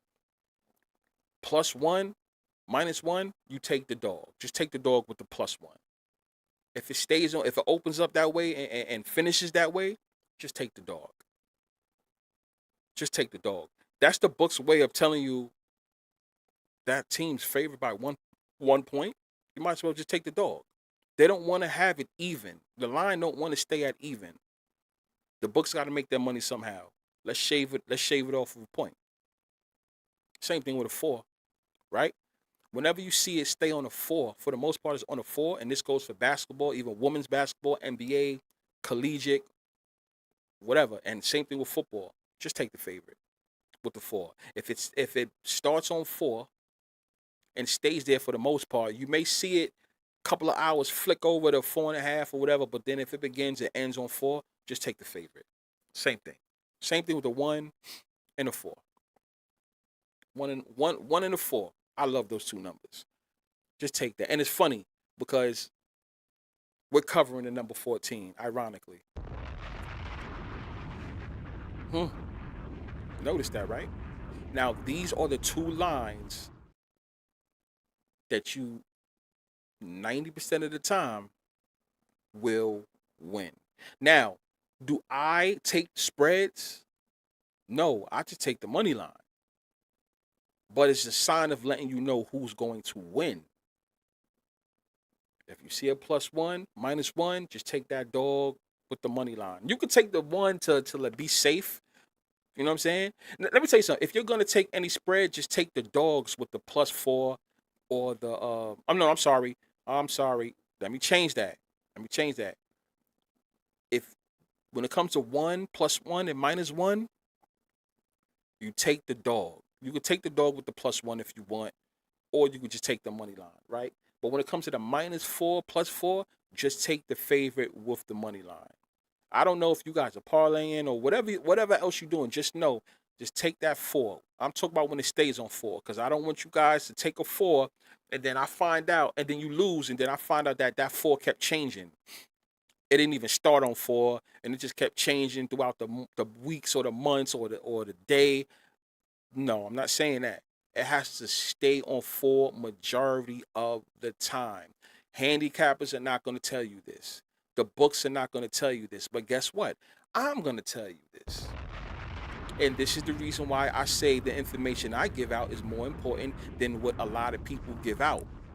Because this is information you can take and run with it. All I do is tell people, if you pass it on to other people, please let them know where you get it from so we can direct everybody here. That's all I say. That's all I want. That's all I want. That's all I would want. Because the reason why I say that is I'm tired of like handicappers thinking they know what the fuck they talking about. Right? I'm tired of that shit. I am. I'm sick and tired of that shit. Right? I'm tired of like these people on TV talking, trying to fool us for some goddamn fools. I don't like it. So I just tell people, at least let it be known where you get it from so it can be directed all the way over here. Now, there are other numbers that I haven't told people about. In due time, yes, I will. I won't hold it just to myself, but I will let you guys know. But I just need to know that the loyalty is there. You know? That's it. I told people about the 1, the 4. I'm letting you guys know about the 5.5. You guys already know about that whole 5.5. And then, yeah, once again, too, you guys got to stop. You guys got to stop denying me about that 5.5, because you saw how that shit played out this weekend. Do you believe me now? Do you believe me now? Do you believe me now? Forget about what I say. It's right there in front of your face. Chiefs and Chargers at -4.5. I think they realize people are waking up to the 5.5. I saw the Rams Lions go from 4.5 to 5.5. Fishy. See, Zernesto, exactly. When you see some shit like that, I'm gonna keep it 100 with you. When you see some shit like that, I would just take. God damn, I'm sorry about that. I would just take the favorite. See, when they do that type of shit, I take the favorite. When they want to switch up lines and do all that dumb shit, I take the favorite. When I see different books want to give different lines, which makes no fucking sense, I'm taking the favorite. Especially a whole point. Not even a half a point. You're doing a whole point. One book got 4.5, the other one got 5.5. How the fuck does that even work? I'm taking that favorite. Fuck that. The 5.5s be busting. That's what I'm talking about, Nintendo. That's what I'm saying. That you can't tell me that shit don't be busting. And you know what I also say? Listen, even if y'all don't want to take the plus 5.5, like you don't want to take the underdog with a flat out win. You don't have to, because the underdog that's a 5.5 does not win 100% of the time. No, but that plus 5.5 wins about 95% of the time. You get what I'm saying? So then why I might as well just go with the higher percentage. Let me just get the 5.5, the plus 5.5, just to be safe, because I do know you guys have parlays. You guys got going on. Let's keep it 100. You don't got to tell me that, but y'all do secretly, right? Or you have single games you deal with. Whatever you got going on, whatever that is, that's not none of my business. But what it is to be on the safe side. I do know when you see a plus 5.5, you may want to take that underdog flat out because the money line may look appealing. Fine, yeah, true. But I would say be careful to be on the safe side. Take that 5.5 with the points just in case. You know, you see, the whole thing is you want to win more than you lose, right? And over here, it's about our quality, not quantity. That's how I want to see you guys win. You understand what I'm saying? I'm telling you something that nobody's going to tell you. And I don't give a fuck about who has a problem with, like anybody else that has a problem with me saying this shit. You're not supposed to be saying all this shit. Why are you giving away the secrets? Well, I'll tell you this. Pay me a good amount of money and I won't say it. How about that? And I'm not talking about you guys. I'm talking about the people that probably does know about it. You know, the big people that know about it. To pay me and I'll shut up. How about that? Because there are also 3 numbers that actually does happen as well. That I will tell my rig scripted and fixed guys this with no fucking problem. I'll start the year off saying a new number to people. Don't get me started. Because the last numbers I gave, it's proven to work. The 1s, the 4s, and the 5.5s. So that's 3. You can't deny me at this point. How about that one? Buffalo versus Cleveland. Buff Daddy in the building. He says Buffalo versus Cincinnati.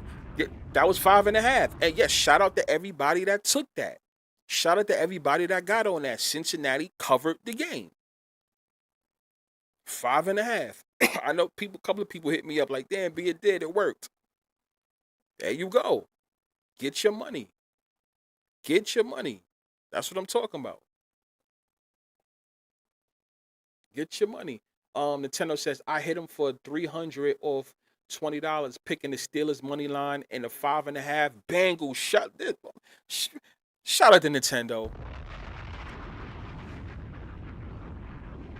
He says I hit him for $300 off of $20, picking the Steelers money line and the 5.5 with the Bengals. You see, y'all? That's what I'm talking about. And you didn't even have, and then that was some of the shit. The Bengals could have won that game outright, but didn't. But look what happened. Look what happened. 5.5 is going to work. Now, just because you may see 5.5 right now, that does not mean it's going to pop. It's a certain pattern that you have to see in order to know the 5.5 is going to work. And sure enough, the 5.5 has hit. I think we only lost 1 game this season. I'm serious. Me giving a 5.5 pick, and it actually failed. Well, as an outright winner, or maybe the 5.5 covering. Let's just say 1. I think only 1, based on how I do the 5.5. Because you may see 5.5 right now if you open up your books right now, but that doesn't mean that it's gonna pop, because there's certain it's a certain pattern that I found in the 5.5. And I pay attention to every book. See, even books I don't use, I pay attention to all of them. I had to fucking create, not a program, but I had to create something to where I get information from almost every popular book. in order to make my determination. So the information that I'm putting out, I'm gonna give it to my people. And for those that want me to stop doing that, you're gonna have to pay me for that because of the work I had to put in to do this. And not only that, if you pay attention to what my membership is, the membership is only $8.75 for 30 days. You know how much money motherfuckers can make? Come on now. Come on now. Come on now. See, I'm for the people. -6.5 is the dumbest line. Like, we're expecting a missed PAT kick. I have a lot to say about. I have a lot to say about 6.5. 6.5. And I see Nintendo talking about 7. Let me tell you something. 6.5, and 7. I have a lot to say about that. I have a lot to say about that spread. It's just not the right time because we got to feast over this 5.5 a little bit more. Yeah. What else?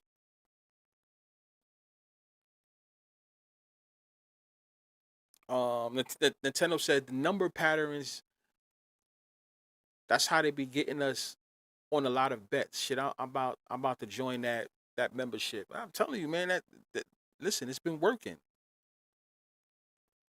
8.75.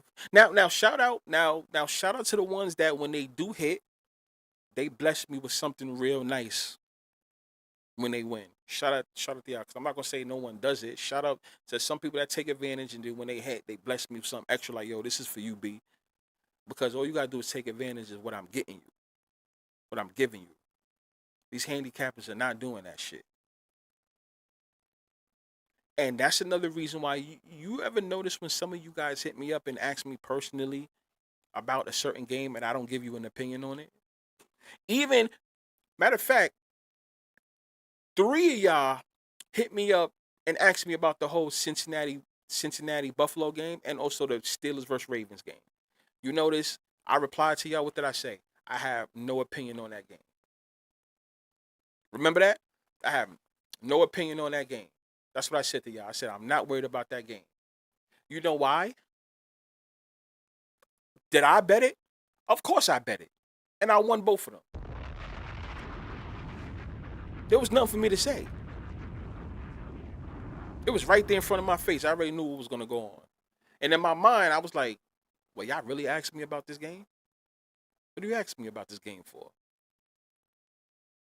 That's a guaranteed winner for both of you. For both games, is a guaranteed winner right there. Now, money line, I'm not saying do that, but that spread is guaranteed right there. Now, if y'all was asking me a flat out winner, I had nothing to say about that. Because once again, that doesn't mean that the 5.5 is going to be a guaranteed winner outright.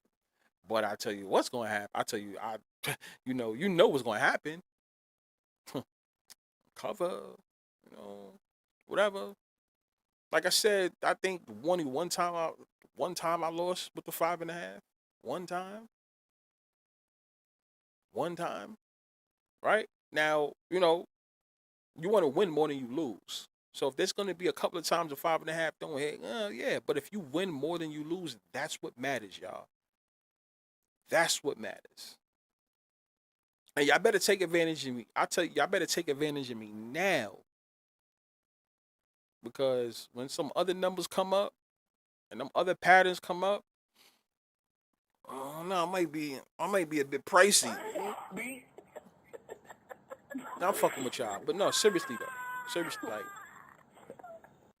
the reason why I do what I do is because I hate professionals, these quote unquote experts and professionals trying to talk like a regular person don't know what the fuck they talking about, such as myself. I don't like that. I don't like when just because they have suits and they go on and they know how to talk well on TV that everybody should follow what they say. I don't agree with it. I never have. I never will.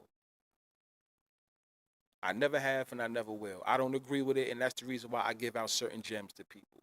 Like, here, take this, run with it. All I say is if you guys, because you have friends you talk to and all that, and I'm pretty sure y'all give this information out, just let them know where you get it from and direct them over here. That's all I'm saying. That's all I ask. Because I don't want to feel like I have to now gatekeep myself and shit like that. Because I don't want to hear somebody I don't know. I hear them talking about it, and I'm like, where they get this information from? I'm like, where you get this information from? You know what I'm saying? So, but I rock with you guys, and that's the reason why I give the information out. I just don't like the shit that they say on TV. They act like they better than people, knowing damn well they'll sit there and talk highly on, let's just say the Chiefs. Like, oh my God, Patrick Mahomes can never lose. Patrick Mahomes never this, never that. But then next thing you know, they're on FanDuel and they over there picking. They say Patrick Mahomes, never bet against Patrick Mahomes. You know, that's what they always say, right? That's the favorite thing. Patrick Mahomes, I never bet against. Tom Brady, I'll never bet against. Never bet against him. But then next thing you know, when the commercial break hits, they on this sports book, they fading the very niggas they say never bet against.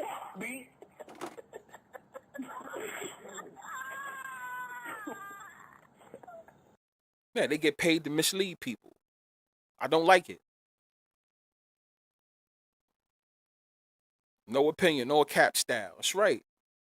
Anybody, where do you sign up? Right on the in the description part of any one of these videos, even this one. If you go into the description part, there's a link that you can sign. It's Helen back or whatever. You click that link, and that's how you sign up. Right there, you could buy the membership. It's a 30 days. Now here's the thing: it doesn't renew every 30 days. You have to do it yourself. When your 30 days is up, from the day that you get the service, you got to do it again once your 30 days is up. Right? So just know, I want people to be aware that they have to do it every 30 days. They have to do it themselves. So just know on the day that you do it, just know 30 days from then, the next month, do it again. $8.75. Now I will have also memberships added on the YouTube already as well, because YouTube memberships, that would be different. Just so you know. So yeah, and it's simple. It's not a whole bunch of hoops you have to go through. You don't have to worry about that. How about the Raiders F goal? Oh, listen, that one right there, the whole Raiders situation. I feel sorry for anybody that dealt with that game, but that right there was a clear indication of how fucked up football is. All I could do is shake my head on that one. At some point, the bullshit is gonna have to come out. But in order for it to come out, more people like us have to speak on it. They have to. These fanboys are in denial. They can't speak on it. That's the reason why shit is the way it is. These fanboys are scared to speak on it. Until they speak on it, the bullshit is going to keep happening with no consequences and repercussions. It just is what it is. Yes, they get paid millions to mislead the people. Yeah, you're right. You're right. And gatekeep certain people like me. That's what it is. Because not for nothing too, I did find out my numbers on YouTube is suppressed. And actually, you can look at that as a good thing because I'm more of a truth teller. There's a certain amount. There's certain people on YouTube that are truth tellers. Truth tellers, they make sure it don't go out to the masses as much because what you're saying has relevance. It has truth to it. I'm sorry, I'm thinking about another word. It has truth to it. We can't have that out there a lot. You ever notice that? Think about the people that talk about sports, that bullshit. You notice how they can have big numbers. Most of them be paying for shit anyway. They be paying for fake subscribers and all that. I always tell myself I'm not doing nothing. Anything that comes organic is gonna come organic. That's it. Now my shit is suppressed because of the shit I'm talking about. Nah, you can't be saying these things. This is truth right here. If I'm a fanboy, oh, best believe it's gonna be everywhere. But I'm not doing that. I can't do that. I can't. I can't be fake like that. I'm sorry. I know some people probably want me to. I can't be fake like that. I just can't. I can't. I can't be somebody talking about like, I don't know. You could be a fucking Let me just use the Arizona Cardinals. Like a big fan of the Arizona Cardinals, or a big fan of no, fuck that. No. A big fan of the New York Giants. There you go. And you got all the gear and everything, and you're like, oh my God, Giants, all we need is this new quarterback, all we need is this new pass rusher, all we need is this. And yeah, we should be able to win the NFC East. I think we will do it next year. Goddamn well you don't have no fucking chance of winning that shit. I can't do that. I can't do that.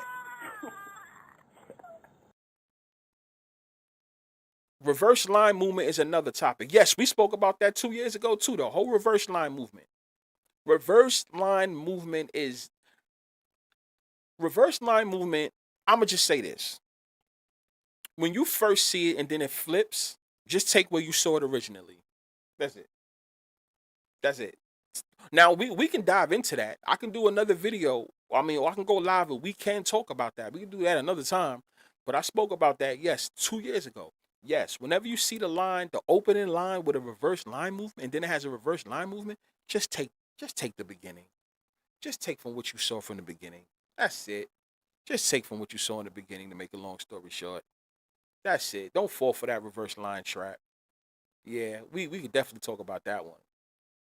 I don't call them fanboys. I call them groupies. Damn. It gets ridiculous with them. They don't even hide it. It's pure mockery. Yeah. Yep.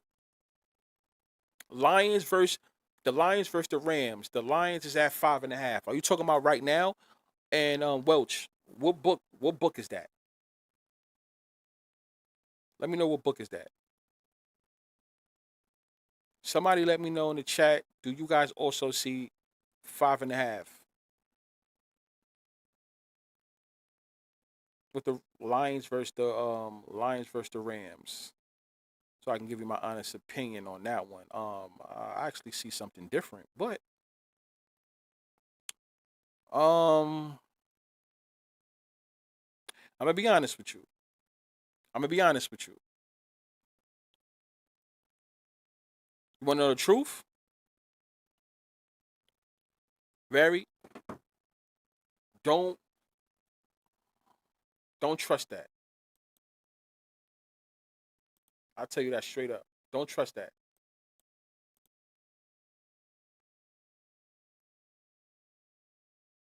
Hold on.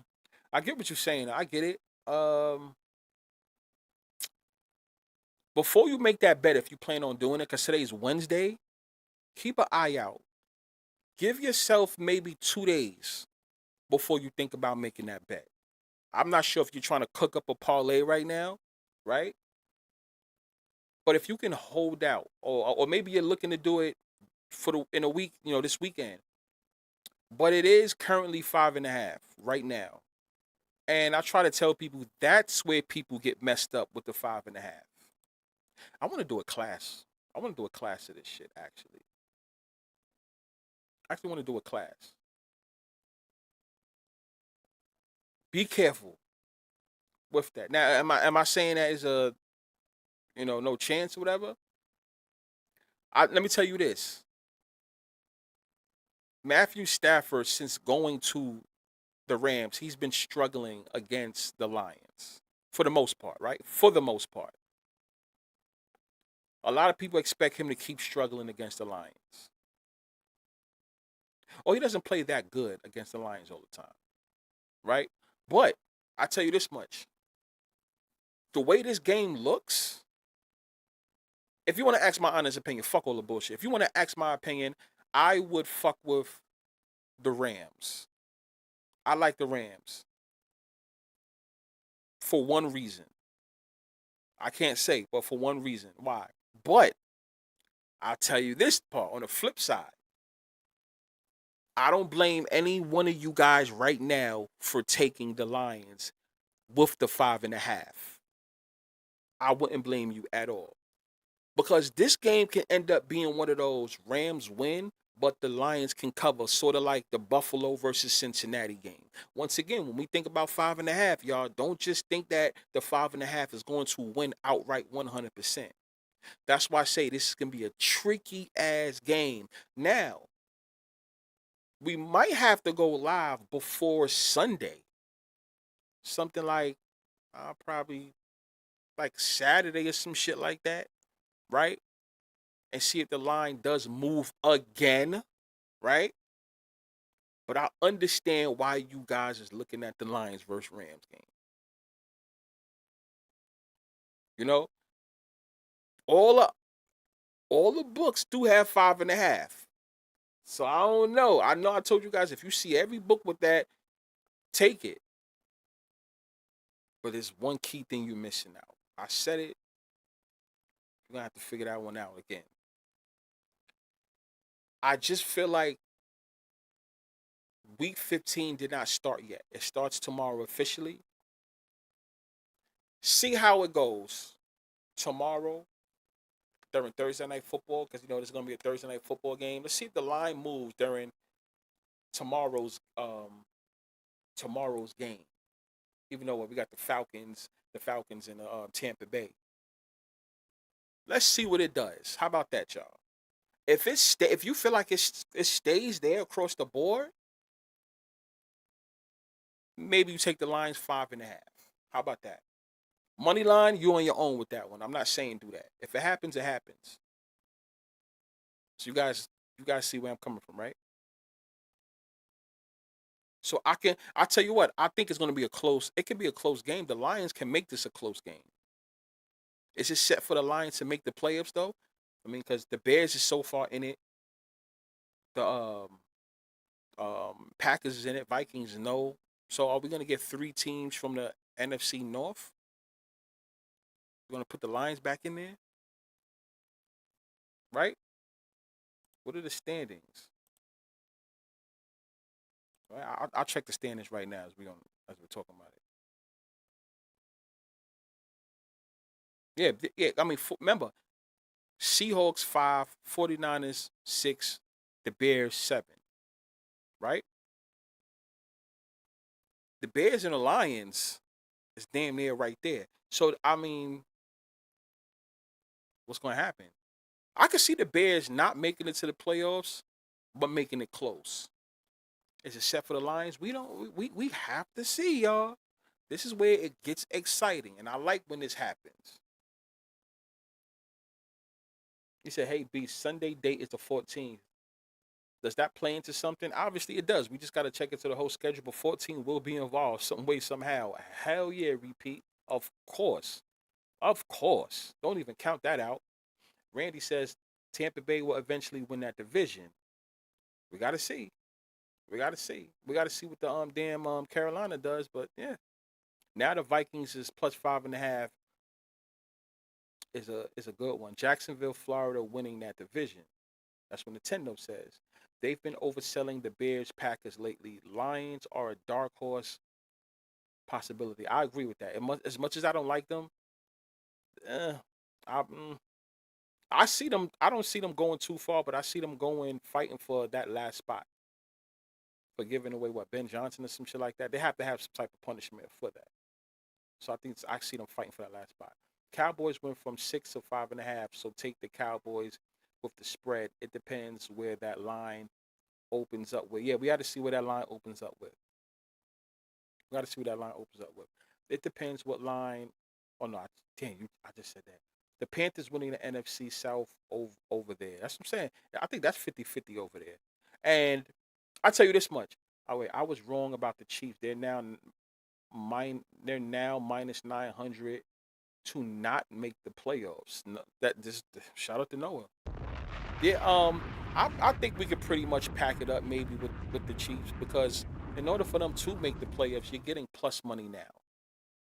So I think a lot of people's high on them. Oh yeah, I think they're gonna make the playoffs, and I can get plus money, and I think the books is gonna, they got something in store for them. So, I'm staying away from Chiefs games from here on out, but that's why today's topic of the show was, Josh Allen. What's the excuse now? Plus 55.50 for the Chiefs to make it. Yeah, I ain't rocking with that. I tell people just leave it alone. Honestly, put a plug on it. Leave Chiefs games alone. To be honest with you, they're -3 favorite over the Dolphins. Pittsburgh. Yeah, I actually like that game. Um, let me tell you the four games that expect me to give you some picks on. For the members. These are four games I like. Atlanta, Tampa Bay. And that's tomorrow too. If you guys don't get no pick from me tonight or something like that, that means it's probably swapped out.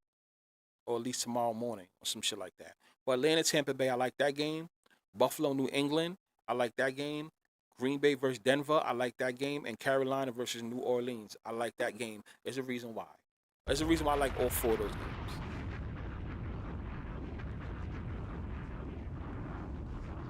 But also Tua struggle in a cold. Something has to give. Yeah, I know who I like that game. I know who I like that game. That's dangerous.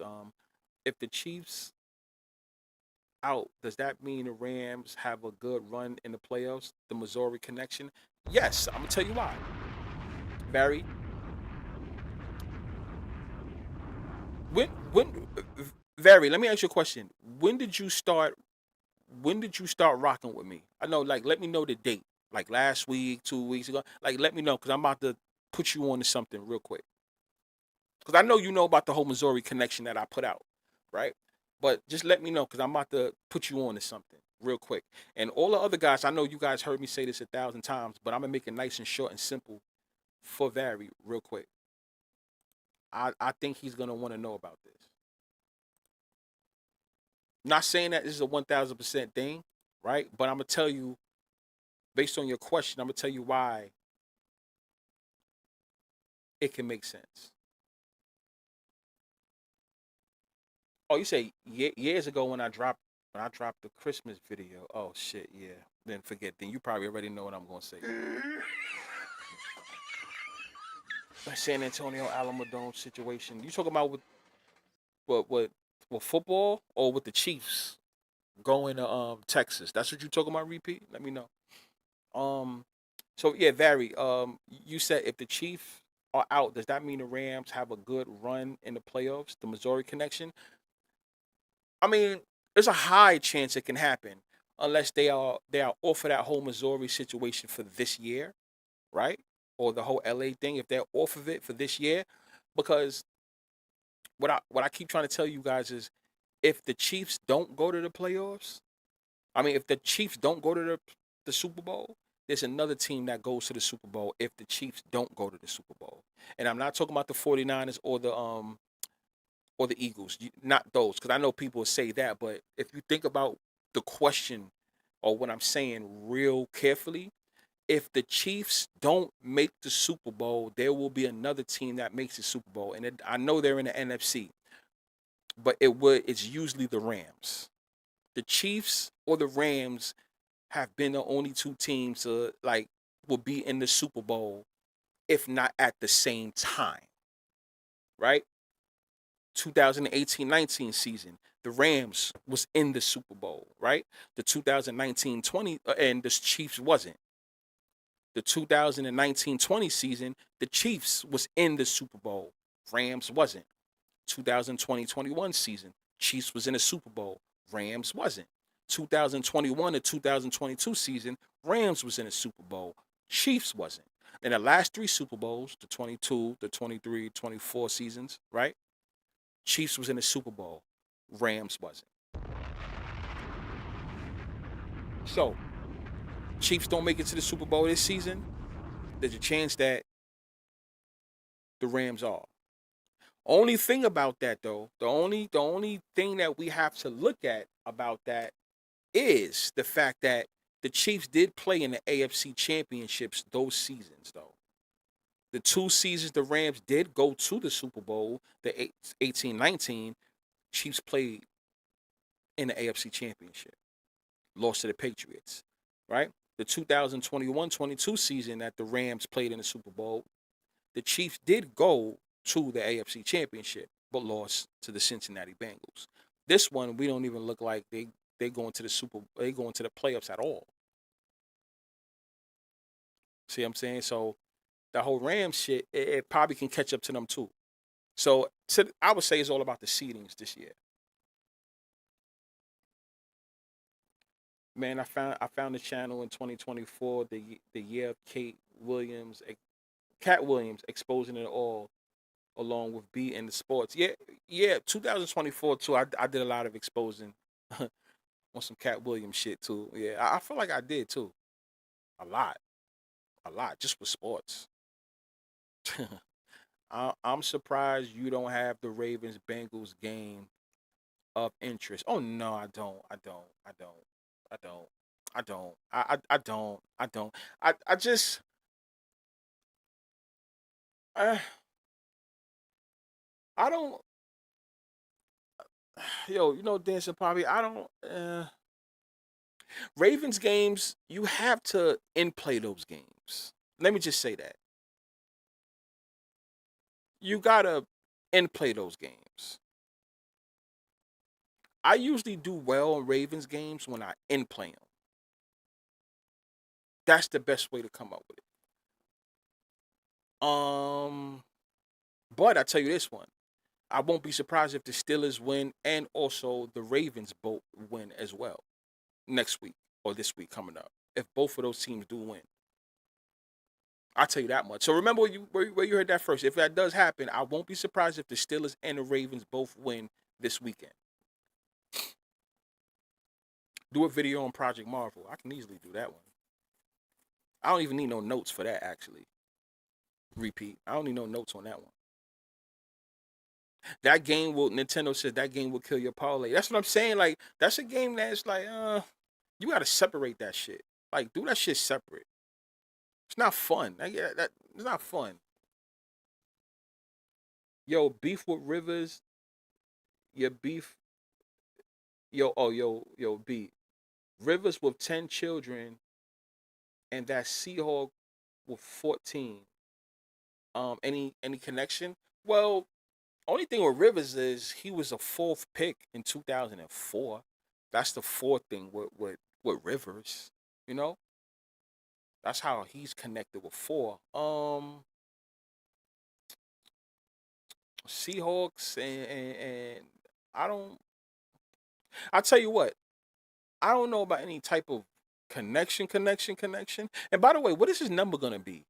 What is Philip Rivers' number gonna be? Because he was 17 before he retired when he was with the Colts, and your man Daniel Jones was 17. What is his number gonna be? Philip Rivers' number. Any connection with that is not. Only thing I can say is I won't be surprised if the Seahawks lose. I'll tell you that much. I won't be surprised if the Seahawks lose. And it's like who's gonna take control of that division because they're both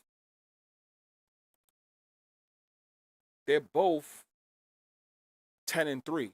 So if people got the Lions beating the Rams, but the Seahawks beating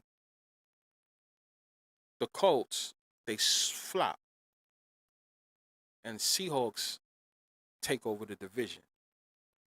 So that's something to be in. That's something to be mindful on, y'all. Pay attention to that. So if y'all picking these Rams versus Lions game, you need to pay attention to the Colts versus the Seahawks game. See how every game has a connection? So think about it like that. Next week, the Rams versus the Seahawks for the tiebreaker. That's something to think about. That's what I'm saying. That's what I'm saying. All these games have a lot to do with each other. How do you feel about the Broncos making it to the AFC Championship? I can see it. I can see them making it to the AFC Championship for sure. I can see it. I think I said that a couple of weeks ago. I said I won't be surprised if they was to make it. You know what I'm saying? If you want to talk about the whole organization, this the way shit is now, it reminds me of like 10 years ago. You got the Broncos back in the running. You got the Patriots back in the running. You got the Seahawks over there on the other side back in the running. Certain teams that kind of took a step back. It's like they're back in the running, right? Steelers is still in the, the running, the Ravens. Like, this reminds me of around 10 years ago, 10, 11 years ago, to be honest with you. So I could see it. I'm not saying they're going to win a Super Bowl, but I can see it. So, yeah. I'm not opposed to them making it, but winning a Super Bowl, no, it's not happening. The Seahawks is not losing to a 40-year-old or 44-year-old Rivers off the couch. Patrick Mahomes might be out. How convenient that Texas Tech is in. Yeah, Texas Tech is in. And they had Patrick Mahomes. I remember through Saturday coverage on one of those games, and now all of a sudden he's out. Yeah. Sean Alexander has 14 children. Rivers has 10. Yeah, I mean, that's 24. There you go. That's the 6. Yeah, yo, the 6 will always be there, y'all. The 6, aka the 33, that right there is that's like the final boss. That right, the 33, no matter what number we talk about each year, that whole 6 thing will always be there. Yes, a good point, Dancing. That's always going to be there. That right there is ain't even going to talk about when it comes to that. That's always going to be there. Yeah, that right there ain't even going to talk about. We know the deal with that. So yeah. Yep. It looks like the league don't give a shit about Allen's, Mahomes, Lamar, or Burrow. Could it possibly be the league moved on from them with the young quarterbacks? I wouldn't. Not all the way. Not all the way. Not all the way. Not all the way. Remember, we had a time that the NFL has to share now.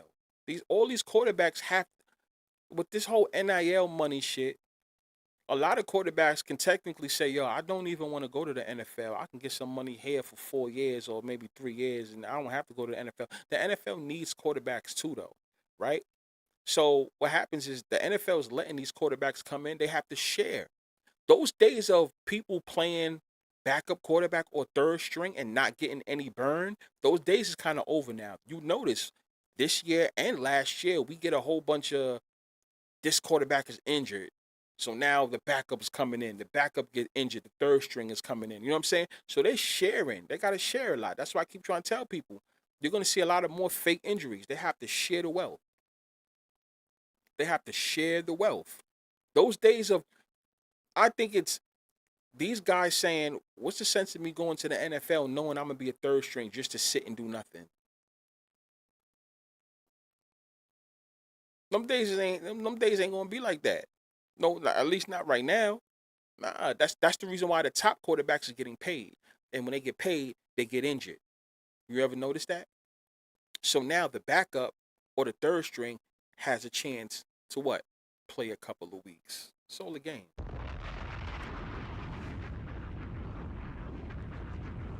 Look on the screen. Look on the screen. 1 to 7 equals 6. Always there.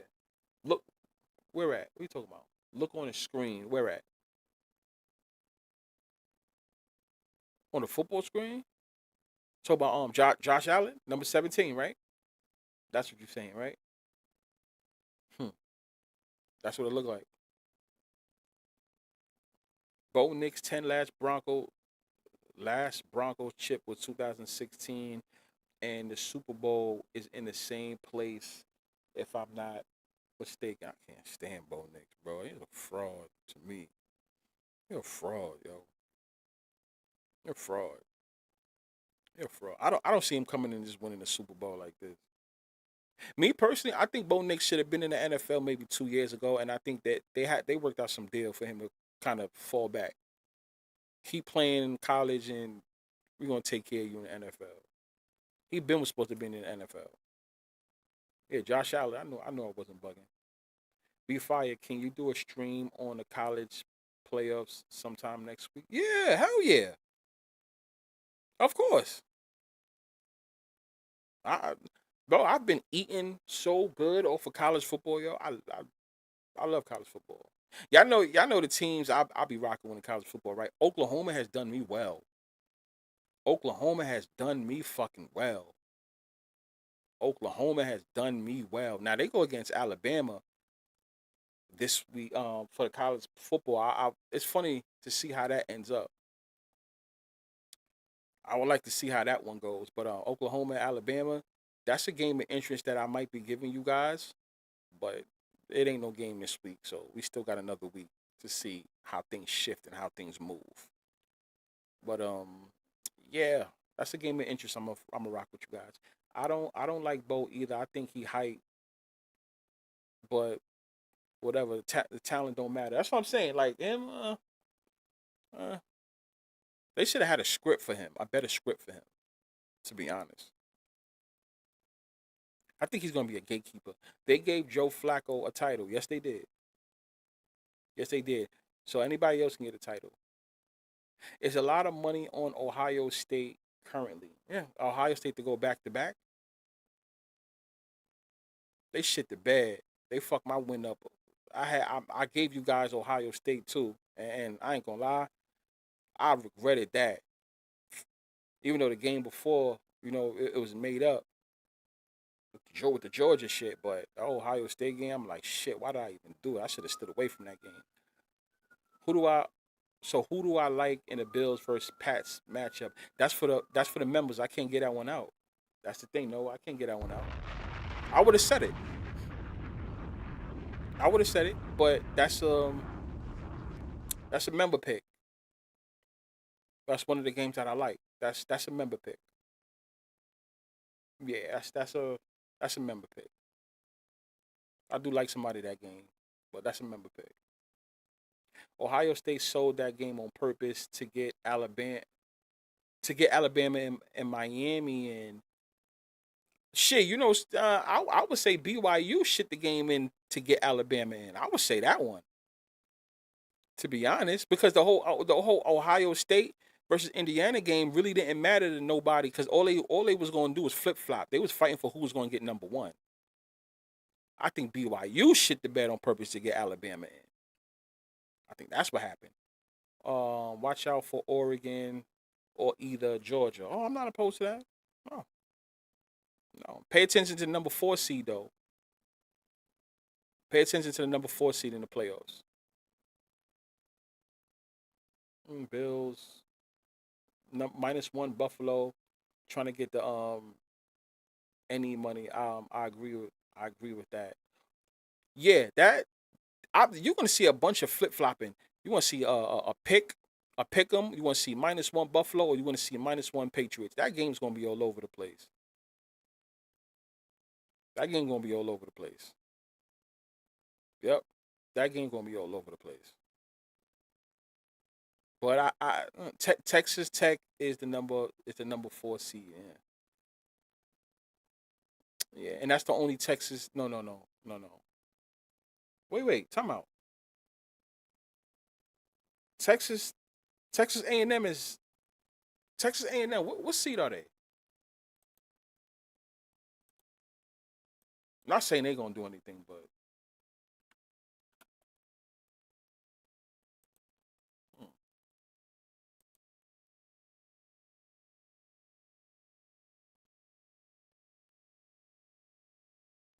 Texas A&M is 7.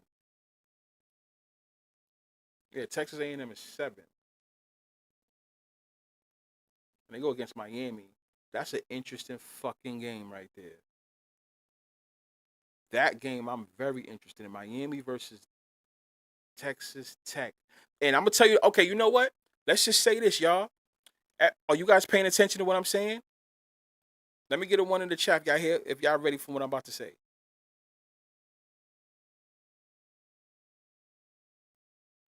One in the chat, real quick. Hope you guys are ready for this. And it's simple too. Y'all ready? Ohio State, the winner of Miami versus Texas A&M faces Ohio State, right? Miami is currently what? Number 10 seed. Miami's currently the number. Wait, I gotta put my music on this one. Nah. Miami is currently the 10th seed. Texas A&M is currently the 7th seed. The winner of that game goes against Ohio State, which happens to be the 2 seed because they lost against Indiana. Is there a chance that we're going to get, you guys know what I'm about to say, a number 7 seed versus number 2?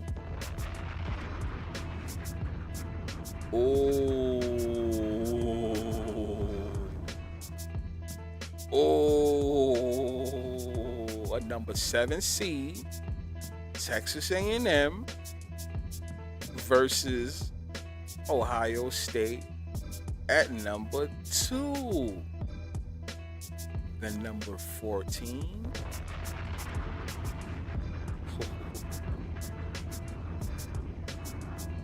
I mean, there's a case, but hold on. There's also a case for Tulane beating Ole Miss and going against Georgia, which Georgia is the number 3 seed.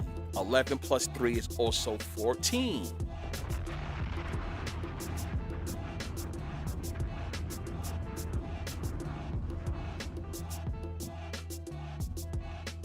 I'm just saying, y'all. Oh, yeah, you know what? Let's check the odds. Let's check the odds of that shit real quick. Let's check the odds, because Repeat just put me on to something.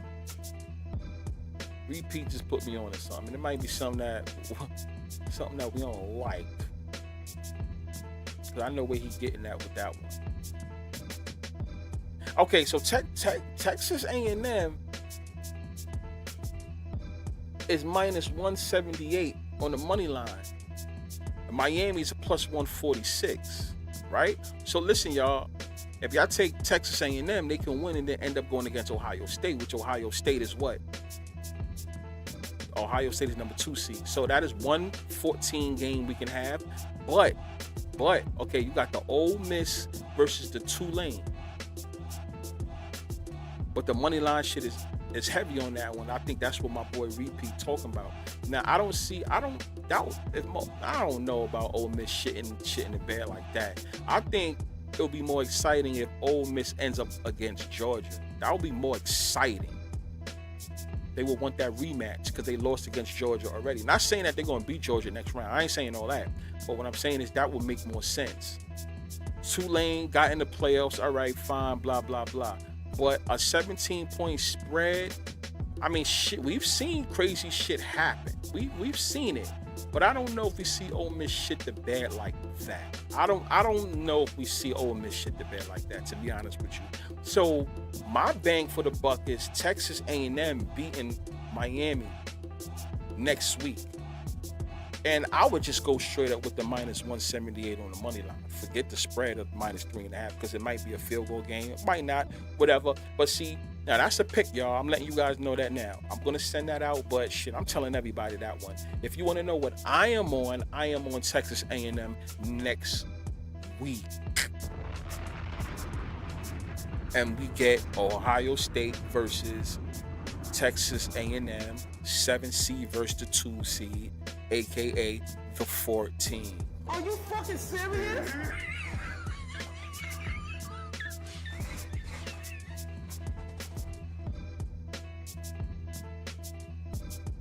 We having we having class today.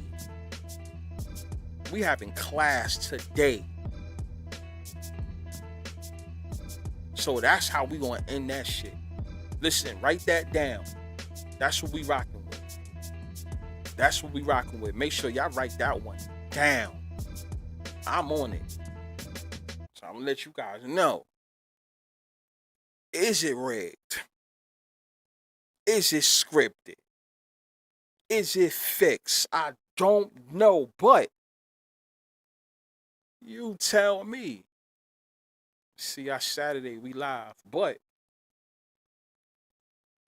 make sure y'all get those picks ready.